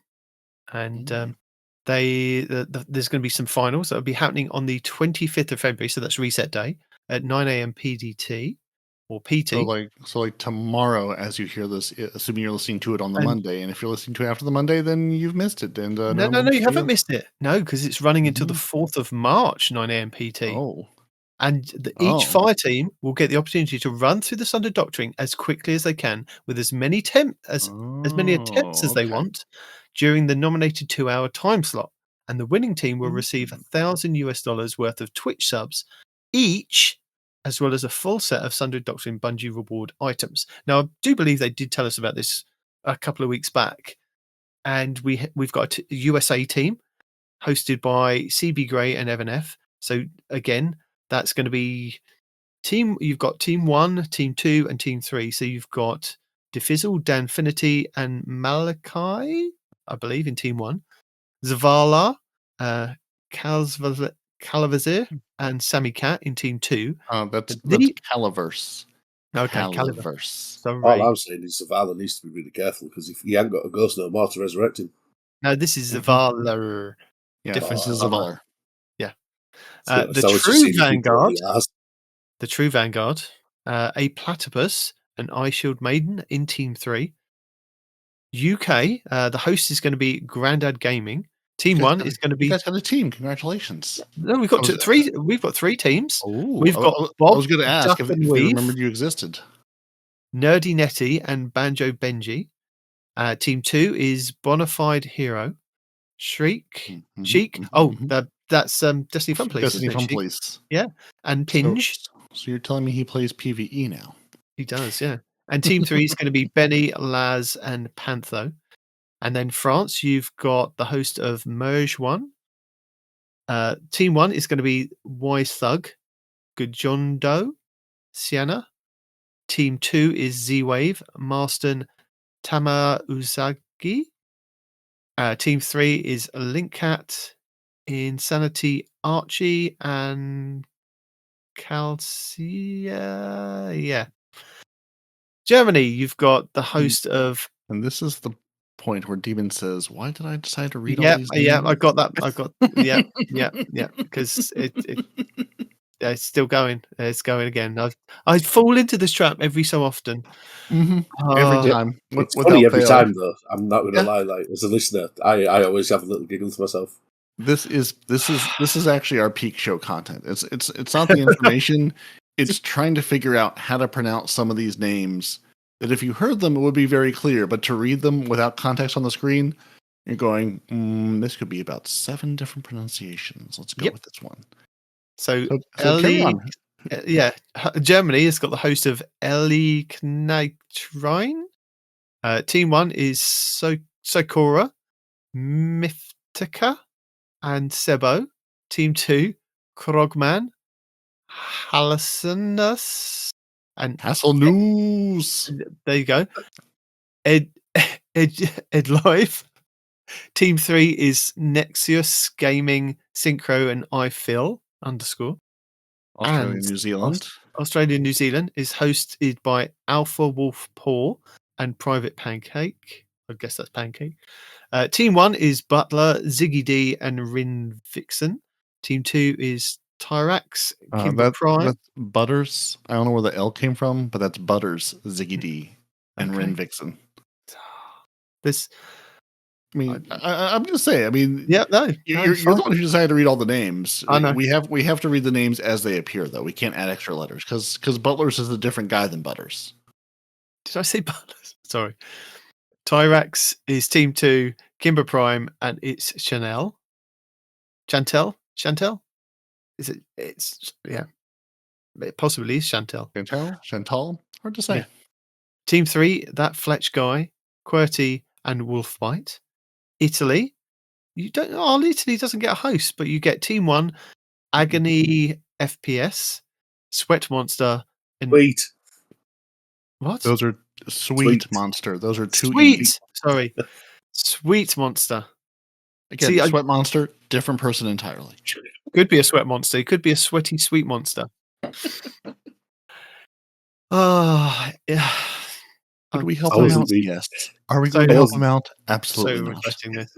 Il Crow for Team 1.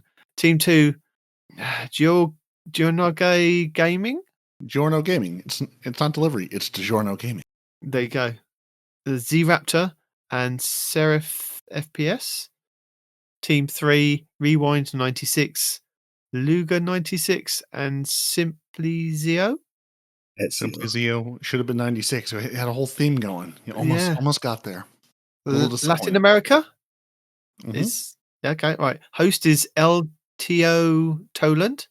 Team 1 is Krieg Legion, Asker Witch, and Janipert. Waiting for be corrected. No. Okay. Team 2, Deuce CL, Alicia Chambers, and Mr. Spartan. Team 3, I'm Clocks. They're Ep.317 and L. Alex Oliveiras. Yeah. Brazil, hosted by Rambo. Somebody Rambo. Yeah. Marichelle Rambo. Marichelle Rambo. There you go. And JPCD12. Maybe I should just spell them all. Not going to try to pronounce that one. Nope. Team 1 is Zindel. Zero, is that 0 or O Everson? The Vanguard BR. Team 2 is Maritalobus, JZ Turinin, and My Angel. And Team 3 is Spot Play Gaming, Dr. Taiki and L. Reliquin. We're nearly there.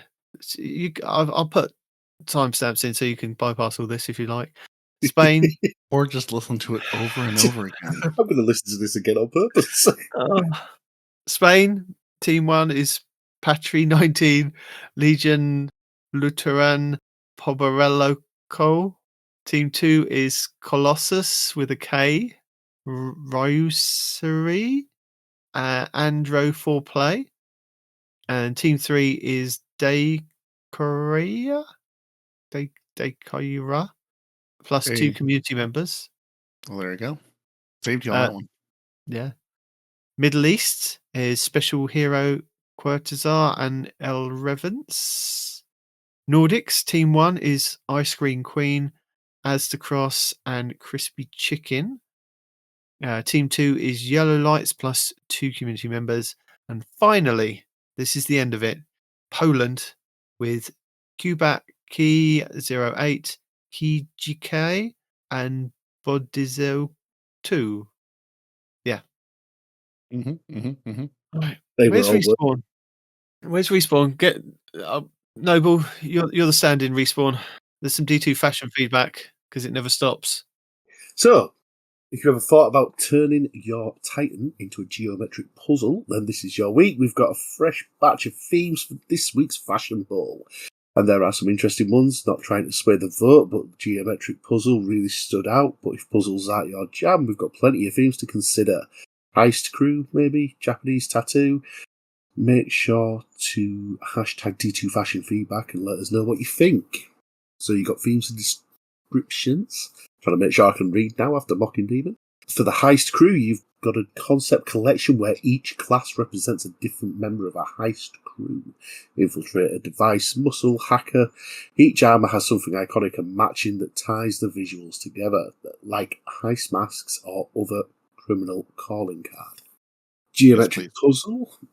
Futuristic plate armor where surfaces feature moving parts that reconfigure over time, similar to a steamwork/cogwork maze. Polished copper with peaks of glowing energy as the armor pulses and shifts. really wishing I hadn't mocked Demon now. Japanese ink art, ultra-modern armour adorned with beautiful imagery of winding dragons. Oh, there you go. Look, Respawn. Enjoy that. Dragons that you can't have. Crashing waves and tranquil flowers. Uphold the virtues of an honourable warrior with grace and style. Otherworldly porn. Serving the will of corrupted voices from beyond. Brooding armour contains a threatening eldritch entity within, but cracks are beginning to show. Sleepy time. What was that about butt cracks? Oh, you made me giggle there. Stop it. So childish. Yeah, no. Yeah. In sleepy time, a victorious guardian needs their rest. Sleep mask, slippers, and perhaps your favourite dinosaur onesie. Everything one needs for a late night dungeon run. So sleepy time is basically get some clothy armour and put your nice plaid shader on. That's all you need. Well, it's too late, Bungie. You've already done it. You've given me a Stormtrooper. That's it. No more. Don't need any of this D2 fashion stuff. All this stuff that you've been getting Respawn to read over the last couple of weeks. Not interested. You gave me a Stormtrooper. End of.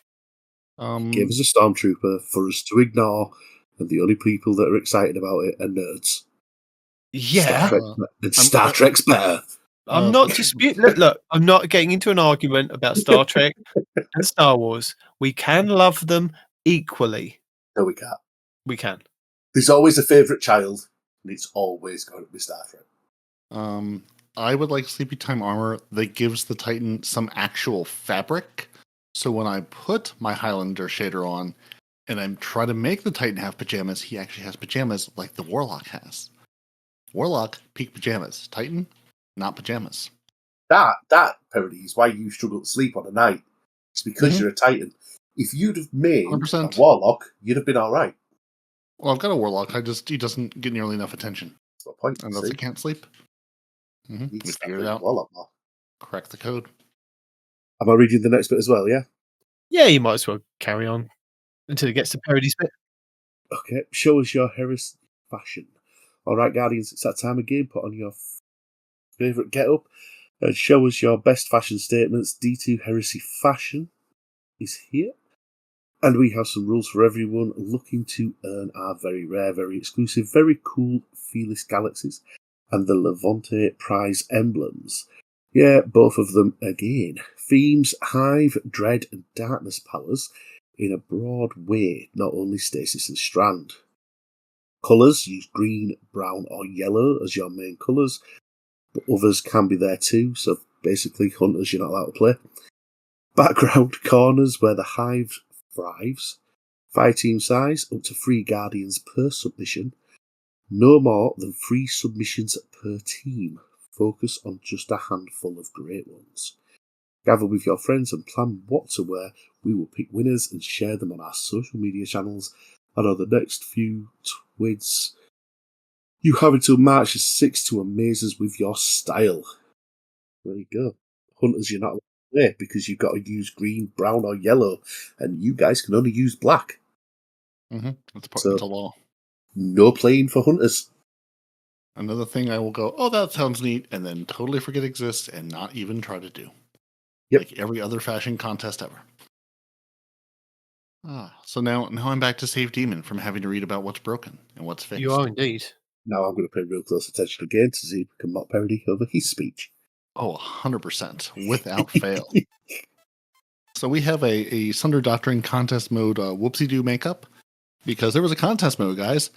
Unfortunately, only 2/3 of the currently existing platforms were able to take place in it, because PlayStation decided to say, we don't want you guys to play anything at all for the weekend, a couple hours, all weekend long. So Bungie's like, listen, you guys weren't going to win. It was going to be someone on PC anyway, but we're going to make it up to you regardless. So as noted last weekend, they're planning on an additional makeup opportunity for Guardians to attempt contest mode for the Sundered Doctrine dungeon. Our current target is Saturday. Right now. Saturday, February 22nd, starting at reset, 9 a.m. Pacific, contest mode will be re-enabled for 24 hours. So as you're hearing this, you missed it. Too bad, too late. You should have read the TWAB on Thursday. What are you doing, you slackers? You may earn all the things from the contest mode. And, as people were talking about earlier this week, contest mode means a guaranteed exotic. So you could have done that, but you probably didn't, because you're listening to me tell you this now as it's going on live. So you're definitely not going to do it. So, whoops.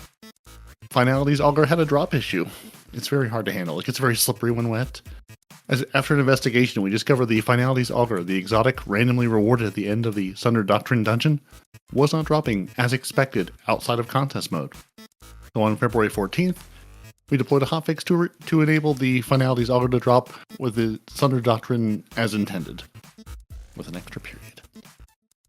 So that went out on Friday. So if you've done the dungeon before this past Friday, you probably didn't get it. If you did the dungeon after this past Friday, or during the contest mode that's happening right now as I record, then you're getting the Finalities Augur. And if not, then you just have to hope you get it. Maybe like Respawn. Maybe he already has 6 of them. Who knows? Your lost curio of the 9 items. Last Friday, they resolved an issue where players could lose their curio of the 9 items if sent to the postmaster or stored in the vault. While we have nothing to say regarding their purpose, we are investigating a way to return these lost curios back to players. Okay, so those are the things that people were getting that they don't know what they're for and why they're getting them, I'm assuming? Yeah, from the challenges, you get them. But yeah. Oh, from the challenge. Okay. So those weren't the things that are dropping as like mysterious unknown things that are not showing up in dim or inventories? No, they're from the challenges. It says a Curos of the 9. A Curos of the 9. That's the word. All right, well, if you have a curio, don't put it in your curio cabinet. Hold it on your character. Keep it secret, keep it safe. And Bungie will maybe tell you it's something, or it'll be like the tiny box of raisins that you'll hold on to for 6 years for absolutely no purpose. Or the stick of celery. I mean, you gotta keep that with the raisins. It's important. The entire fate of the world depends on those two being nearby each other in Demon's Vault. We don't know why. It just is. And they're still there. Yep, exactly. And that's why the world's safe. The world's security relies on very silly things. That just happens to be one of them. And we also have some known issues because, it's a game that's in a state, and that state is questionable at best some days.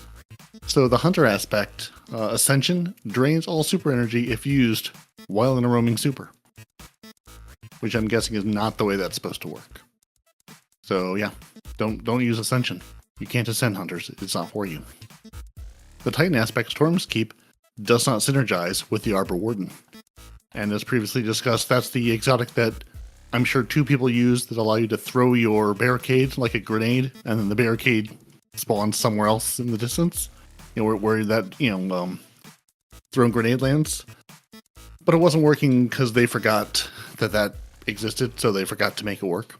So they'll work on that at some point. The Volatile Marksman artifact mod is restoring class ability energy too quickly. Maybe that's why the bird errors and the Facet of Hope was disabled? Related? Maybe. When damaging Shrieker bosses, players receive a critical feedback damage. But damage is actually regular base damage. So that was a big issue with the dungeons and the Shrieker boss room of, it said you were doing crits, but you were only doing non-crit damage. And thus everybody was a little grumpy about it. So apparently that's all the Shriekers everywhere. So enjoy those lost sectors with the Shriekers in them, because you think you can crit them, but no, you cannot. When tracking Ikora's Drowning Labyrinth quest, completion of certain steps may stop progress on the next steps. How do you like that for specificity? Don't do this quest, because doing the quest may break things on the next step of the quest. The Drowning Labyrinth, I'm guessing, is part of the new Sundered Doctrine? Yes, that's the quest that you pick up from Ikora. Excellent. So yeah, just like every other dungeon quest in the last couple, doing the quest may break the quest. Cool. Sometimes the Tome of Want, a primer quest, does not progress after meeting Step 3 and Step 4 requirements. So you just get to be there. Slayer's Fang stuns Overload champions as intended, but does not prevent them from healing, which is still unintended and has been all season. Crafted Volta class weapons still show that they can apply a deep sight harmonizer to the weapon, but it will do nothing, and you're just wasting your deep sight harmonizers. So don't do that. The new competitive weapon, Redrix's S-Stock, can only be earned once during the first week of doing placement matches. And then you immediately bring it to the Iron Banner, and then you immediately shoot everybody in the head with it, and the rest of us are a little sad. It doesn't say that, but that's actually what happens. The Discord Harmony perks count down before the player switches to the necessary weapon. The Stoicism's Heart Pledge ornament doesn't show cloth on the feminine model. The Solar Storm ornament incorrectly stated that its unique visual effects would work with the Stoicism exotic. It now states the visual effect triggers when wearing the items matching exotic armor. The callout for the Pyrogale gauntlets will be added in a future update.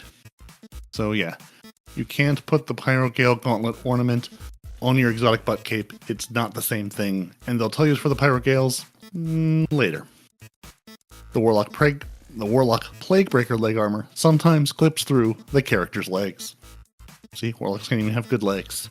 Memento shaders can be previewed on armor in the armor management screen. This is not intended, and mementos aren't being considered for use on armor, though as Demon alluded to earlier. Grandmaster Triumph referenced a previous season, and during the boss fight in the Kells Fall, sometimes a portal back to the Revenant Plane, just doesn't open when you multi-phase the boss, resulting in a soft lock. So then you're just stuck. Because dungeons will make them work sometime throughout the season, but there's no real way to tell when. And those are all the things they're going to tell us are broken. And there were more things broken this week, but they fixed them hopefully. And yeah, so that's that. Well, there's a whole no issues article, because of course there's more things broken that they don't cover, and if your issue is there, take a look at that article. Maybe it's been reported. And then we have Eris Morn. The Eris Morn of the week. We have Eris Morn staring at us holding a glowing ball, Eris Morn laughing, having a good old time, and then a video that's probably not Eris Morn, but maybe it is. You have to watch it and find out. And apparently, Demon, Noble, people have been naughty with their Art of the Week and Movie of the Week entries. People are entering, and then people are adding a whole pile of more people to their entry so they can all get the emblem. Nice. I mean, guys, no, don't do that. Yeah, so guys, making art and videos and content in general is hard. We always look forward to the opportunity to reward our community with emblems for their efforts. But we've noticed a severe uptick in the Destiny 2 Art of the Week and Destiny 2 Movie of the Week entries, with an excessive number of names credited, often added a day or two after the original post was uploaded. They're on to you. The spirit of these contests are to highlight great in-game moments and embrace our community's creativity within the confines of a single fire team. While we loved many of the entries lately, we don't want future entries to think that they must have set up a huge production, which is why they're limiting the weekly winners to 7 per submission and will not award emblems to names added after the original entry. So you can have up to 7 people credited on an entry, and if you add people after the original upload, they miss out. So make sure you have everybody involved there, or they get nothing. They lose. Good day, sir. And there's lots of builds out there. So they'd like to bring back Build of the Week. In the meantime, they want to give a shout out to Techno Viking 220 for his very amusing Thing Titan fashion, Dredgen Berg for brightening our day with the Sunflower Hunter outfit, and they'll be sending 2 fashion emblems their way for these. And how about the Angry Titan? What made them so mad? We don't know, but we hope the Movie of the Week emblem finds them and helps them with that. As I say, fashion is the true end game. So, hunters do have a second option now. You can both be all black, or you can be dressed like a sunflower, which is pretty funny. If I had a working hunter, he would be a sunflower, because why not? Thing's pretty good too. And yeah, that's the TWAB for the week. All the things. We've twibbed, we've TWABed. Is there anything else that we need to tell the people? Was there a Respawn Report roundup? Did I see being collated, or did we cover everything? There was. Did we cover everything? Probably, but let's see. Everybody enjoys glaives. If you're looking for your seasonal ornaments, and going, hey, I just got them. The ones that look all swirly, that looks like strand is sort of surrounding you. Destiny 2 team says, look on your second page, or possibly your 50th page. They call it the second page specifically, but the new seasonal ornaments, they're somewhere in your ornament collection. You have to go track them down. Contest mode and the dungeon thing starts now. DMG asks, what other exotics are you wanting for your exotic? And Destiny 2 team says, you meant ornament, right? Yes, he did. And they showing off the Verity's brow one that Muffin Bandit posted, going, hey, this is finally getting an ornament. Which I'm not sure it improves the Verity's brow, but I'm not sure you could make it worse either. So it at least exists. I did see on, February 18th, so that was on Tuesday, Bungie help tweeted, we're investigating an issue where the Peace Bond sidearm is dropping with static perks in columns 1 and 2. More info will be provided when available. I have yet to see more info, so that's happening. And then the rise in bird errors over the last several weeks is due to the Facet of Hope fragment. So they first said, hey, please unequip this, and later on said, we're disabling this, so you can't use it. So if you have the Facet of Hope in a prismatic build, swap it out for something else and get your class energy elsewhere. They're investigating an issue where points for Iron Banner weekly challenges aren't counting when stasis is equipped. As a workaround, don't use stasis. Use Strand, Arc, or Void instead. And it's only 1 week, so that's not getting fixed this time around. Let's see, on Destiny 2 or Destiny the Game Reddit, Arc Titans, it's your turn to be the one with Divinity. The fancy new rally barricade of yours means you can actually deal some damage while giving everyone else a neat little bubble to shoot. And Destiny 2 team replied to that saying, a counterpoint, you could put down the barricade and use div because you're a nice person. I want to let your teammates try different things. The friend game! And then there was a whole long comment thread about Titans and bubbles, which I just found hilarious. Because Titans, our job is bubble. We are bubble. That's just who we are as a species. It will forever be our job to put bubbles in things and let our teammates succeed. And then someone had a nice long post this week about, I know Gambit The Meme at this point on Reddit. And honestly, it's a fine mode. An occasional update would go a long way. And they basically said, hey, I've been playing Gambit. Playing it occasionally for seasonal challenges has been refreshing. The mode has its fun moments, and feels like the final tweaks Bungie gave it landed and created a good foundation for the mode. It gets old fast because there's no variety or maps. And so Destiny 2 team replied and said, hey, if you could change one thing about Gambit, what would it be? Heavy ammo, invader spawns, bosses. We've been collecting feedback over the years and fully acknowledge the lack of big updates, but we don't have any major shakeups to talk about. The more feedback we get, the better. Many thanks.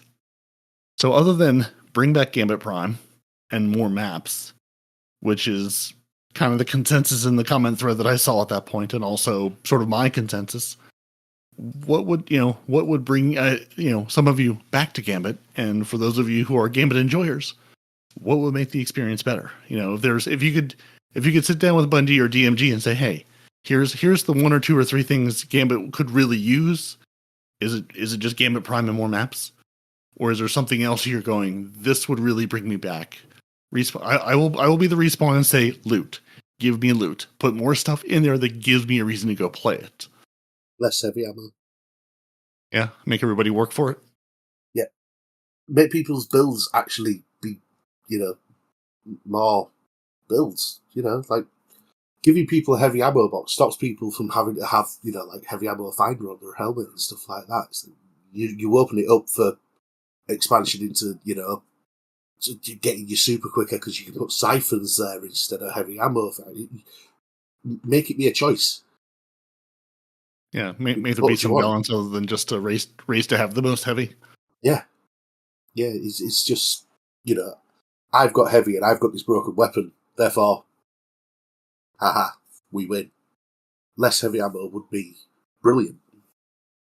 I mean, it'd ruin my fun because I love invading with Thunderlord. But at the same time, I'm not a PvP player and I don't feel like I should be a person that can invade in Gambit and be quite successful at it. Because, yeah, that's not me. I don't do PvP stuff. Therefore, I mean, I know if I don't get an army of 1, I get downvote and I get given best dressed. For Best dressed is an must honor, must not do a better punishment. next time. But yeah, it's just silly how much heavy ammo there is in Gambit. Yeah, it is just a race to collect the most of it, and then sometimes you get to the end of the match and go, well, I've barely even used half of what I had because I'm not invading, and it seems silly to use on things that aren't the primeval. It's like dying with a super. It's like, oh well, I had that, and now I just wasted. Yeah, there's just too much heavy ammo in Gambit, and it needs really toning back. Like, I don't know, maybe. I mean, what is it as it stands at the moment? Every time you clear a section, it gives you a box of heavy ammo, doesn't it? Yeah. So maybe down the amount of heavy ammo that it grants you, or have it every other section, if you know what I mean. So yeah. Either hand out less or none, or every third clear of a section to something where it's not just handing you heavy ammo, so anybody and everybody can invade with their broken heavy ammo weapon of choice. Yeah. Or even if not broken, just their best machine gun, their best rocket launcher, their best whatever the current meta is. Yeah. When with Queensbreaker having a catalyst now, I think back to the Queensbreaker super broken meta where people were just invading with that and just wiping teams like it was nothing because it was doing way more damage than it was intended to. But it didn't happen well. But it turned out it was meant to have like 10% aim assist, and it had like 100% aim assist or something like that. Numbers are hard. Those extra zeros, I mean, it's hard to tell where they go sometimes. Stupid, wasn't it? But either way, yeah, I feel like that down in heavy ammo would be good. Yeah, bring a little more balance to it. And yeah, like you said, make people make a choice, even if it's not build into a build better, but make a choice. You can do this or this. It's not everything. It's not just a free for all mode, which it kind of is now. It's a place to go into and get your bounties done or level up your weapons or just go kill things in a more satisfying way than Onslaught. Yeah. Like, I mean, honestly, like, it annoys me so much getting killed by someone with a sniper, but in Gambit, if I get taken out by someone with a sniper, it annoys me, but I've got more respect for the guy that takes me out with a sniper than the guy that just runs in with a heavy machine gun every 2 minutes. Yeah. They worked for it. Yeah, I mean, he's got a point and really aim. And if he misses, it's not like he can just follow you continuously shooting at a rapid rate until he finally hits you and there you go, you're dead. Yeah. Anything you'd like to see, Demon, or have you thought about Gambit at all? I always said that bring back the Reckoning, bring back how you get the armor pieces, make them the set bonuses, lean really into that being a game mode and having to play those various different parts. I miss that. So yeah, I never understood why when they removed parts of Gambit, why they removed the armor. That to me made no sense whatsoever. Like, just leave the armor there. It was a rarity. You went in and anybody was wearing it anyway, so Yeah. But they should have left that in my opinion. It was really nice if you did get with a couple of people that did want to use the armor. Yeah, and actually go play it. Then play Prime the way it was intended. Going, I'm gonna go be a sentry. I'm gonna lock this bank down. Nothing's coming in. Oh, I'm gonna go invade and lock your bank the moment I invade. Even if I don't do a good job, it's normally when you invade, you've got to go to the enemy team and go chase them down.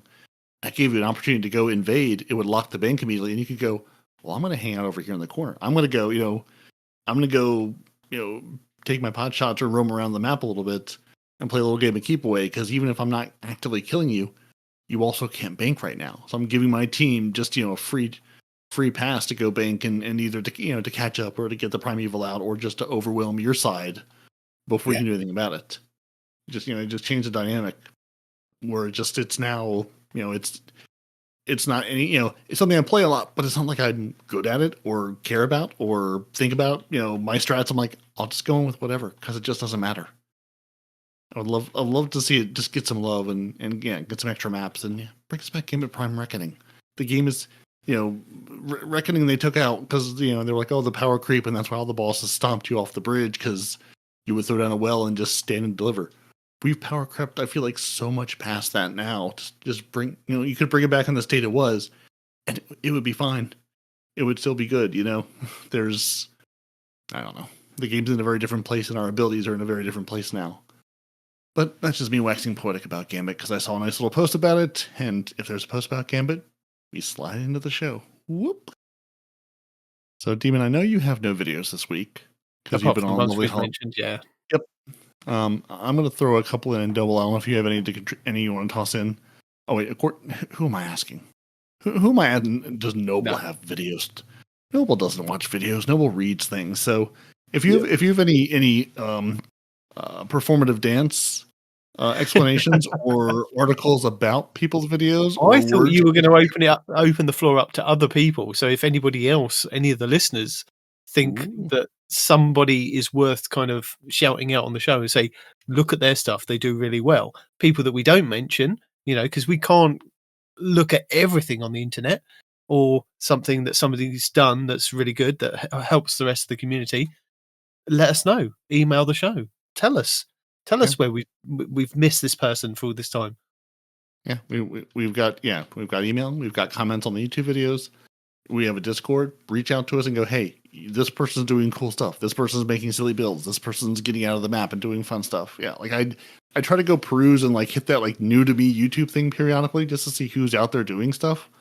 But yeah, like like Respawn mentioned last week, we talk about the same people over and over and over again. So if there's cool people out there doing stuff, if you're one of those cool people out there doing stuff, tell us about it. Be like, hey, I'm doing this thing. Hey, I'm building my channel. Hey, I'm actively involved in this game as more people who we did cover and we have covered and talked about have moved on to Variety or stopped playing the game or whatever. If you're out there filling that void, let us know, because we're always looking for more people to follow and talk about and learn from the stuff you all are putting together. Honestly, I feel like the only person that matters to me is that person that I never remember the name of, but I really like, because he gives you the really informative video where he doesn't speak, he just shows you. Esoteric. There you go. Right? Never remember his name. Esoteric, who's like, I'm going to do this insane thing. I'm going to put words on the screen, say, here's what I'm doing, and then watch me do the most insane thing you've ever seen in your life like it's nothing. So, yep. Go follow Esoteric. He has all the things. There's a couple others this week. One, I saw Shadow Destiny put the Why It Sucks to Be a Hunter Main Destiny 2 video out this week, which is not as bad as it sounds. It's not him, ragging on hunters. It's just sort of like going through from like day one in Destiny going, what class do I choose? And sort of almost like the Destiny life cycle of, I do this, I go this, I get to the point, I play all the things, and now I'm like, and now what? Now where we are. Sort of like, almost like the condensed version of what it's been like to play this game over the last umpteen years. And I can't help but take a little dig at Respawn, even though he's not here to be dug at, and he'll never hear this. So it's the perfect crime at this point. But I am hoping Shadow Destiny does a Warlock and Titan video too, because I just really enjoyed that like little, condensed, hey, I'm new to the game. Hey, I've done all the things. Oh god, my vault's full. What do I do now? And because it keeps coming up periodically, I figured it was time to put it in the show notes again. Demon Sword build is from Mactix, who at Bungie approved this invincible Destiny build from, not this week. But we'll put that in the show notes again. It's got the 99.1% resist thumbnail on it. Because every couple of months, people are like, what's that build that Demon uses to be invincible? It's that one. That's the one from Mactix. We have Duddits 2. This breaks Storm's Keep even more. Aeon Safe, 35% buff bolt charge. So, do you want more bolt charges? Do you want to anger Respawn by having even more lovely bolt charges? You too can do it with the Aeon Safes, and Duddits will tell you how. Anything that angers Respawn's worthwhile. Yeah, it's worth it. Now, this one's for D2 Titans only, from D2 Titans only. The Strand Titan build, Master of Suspend and Weave. So if you're like, I've done Arc, I've done Void. You know what I really miss? I really miss green. I want everything to be green. And go back to Strand, grab your Barrow-Dyad, suspend everything. It'll be good times. And then the Astrocross video we mentioned earlier, how to get Finality's Augur Catalyst and how to focus Dungeon Loot from Astrocross. Little upstart Astrocross that really needs our attention and affection, because the poor guy, he's just trying to make it in the world. And then go watch Esoteric. He'll tell you how to do things in text, silently.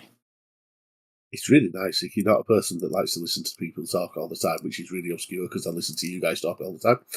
But if you person just like listening to someone talk all the time, or say, hello for 5 minutes, do a 15-minute introduction, he's fantastic. Yeah. Or if you're just like, hey, I'm trying to follow a guide to something and I can just pause it and you've got the words on the screen of what I'm trying to do, perfect for that as well. Yeah. Yeah, and you don't have to sub to Raid Shadow Legends just to get past it all. Nope, not at all. You don't need to manscape anything. There's no Raid Shadow Legends. He's not going to tell you what you need to be drinking while doing this. It's superb. And Destiny would like to remind you, as we're finishing here, our makeup period for the Sundered Doctrine contest mode is about to begin. So as we finish recording, you could go immediately jump into the dungeon and try to do dungeon things on the hard dungeon mode. And there's an emblem, an exotic, and all sorts of things. So that starts now. So you enjoy that. And I'm going to enjoy telling you that we'll be back next week with some collections of warlocks and titans and hunters, probably. Yeah, one angry hunter, at least. Always. Will he be driving? Maybe. Will he be in the house? Maybe. Will he be in an airport? There's really no way to know. You can tune in to find out or not. I'm not your dad. I'm not telling you how to live your life. But I'm going to tell you. Exactly. Demon is the British dad. He just has dad energy. That's just what it is. Well, I'm going to tell you that we need to thank those patrons because they keep us going. You're welcome. That's okay. Thank you. Yeah. Thank you. Done. Dusted. They're not here to threaten with a good time, but Zep Orbit and Renard Calant can threaten them. We even sent Noble around their house with a baseball bat. Didn't work. Our Otter Dance Troupe of the Scarlet KM dedicated M64 can't threaten them either. But they're phenomenal dancers. Just superb dancing in that lovely Stormtrooper outfits. Amazing dancers. Our grenade throwers of Feral, Golden God 1562, Fire Squad 1688, and the Man Conan Texas. And there's this other guy, Nobble. Winubel. Nibble. How would Demon mangle this name if he had to read it without a context? Nobbler. And then Gravy Jeff and Deacon's Day One Raid team. So thank you to all our lovely patrons. You lovely human beings who've gone to patreon.com/TTAH and said, thank you. We appreciate you. Here's some shekels. We appreciate them. And we appreciate you. Thank you very much. Which reminds me, Noble, I killed you in Iron Banner yesterday. Only you were a hunter. And it was just one with the name Noble. So I assume that, I should know, they could have been on PC. So yeah, there's just a Noble running out there somewhere, trying to impersonate you. Because it was like, you killed Noble. I'm like, no, I didn't. He's not even here. He doesn't play PvP. But there, you have a PvP doppelganger. So I just letting you know, there's another one of you out there. And if you, like Noble, want to get on the show and argue with Respawn, you can pay us in Patreon money. No, I'm joking. You can just come on the show if you like. But it's always an added bonus. Oh, I mean, should we make that a tier though? I mean, I think we should. We should just argue with Respawn tier. I'd sign me up. We should just say if you're a Patreon, you can. It's allowed. Tell him how good Warlocks and Titans are. Or you can come and stroke his ego and say Hunters are good. It's up to you.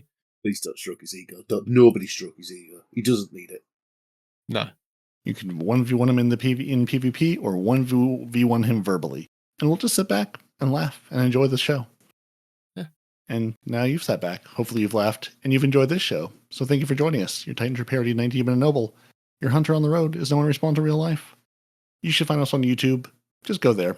Leave comments, watch videos, and go, hey, did Demon get things right? And remember, it's not his fault. He's doing what Destiny told us was going to happen. But Destiny is just throwing darts at a dartboard at this point. They're not sure either. So go there, leave comments, like videos. There will always be more. Always. If you've got thoughts, email the show, 2titansandahunter@hotmail.com. If you've got creators that we need to be following, if you've got people doing cool things, if you're like, hey, here's someone doing something interesting in Destiny Land, tell us about it. We like to know. I like cool things. You like cool things. If it's a video Noble won't watch, but if you can describe it to him in text, he'll be all there for it.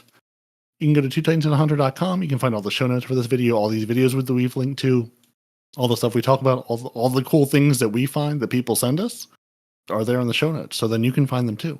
Or just go, what was that build the Demon ran? And I can go, hey, it's in the show notes of this episode. It's right there.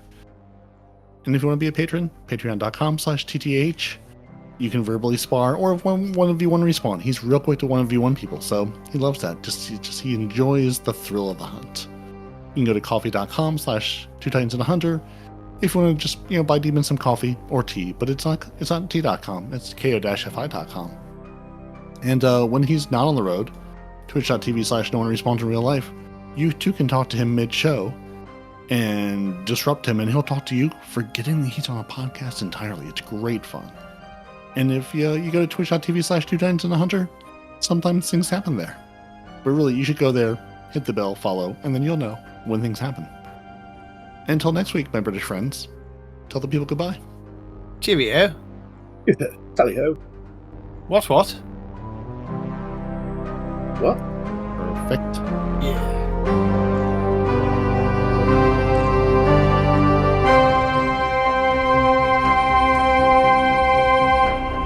Two Titans and a Hunter, a Destiny 2 podcast.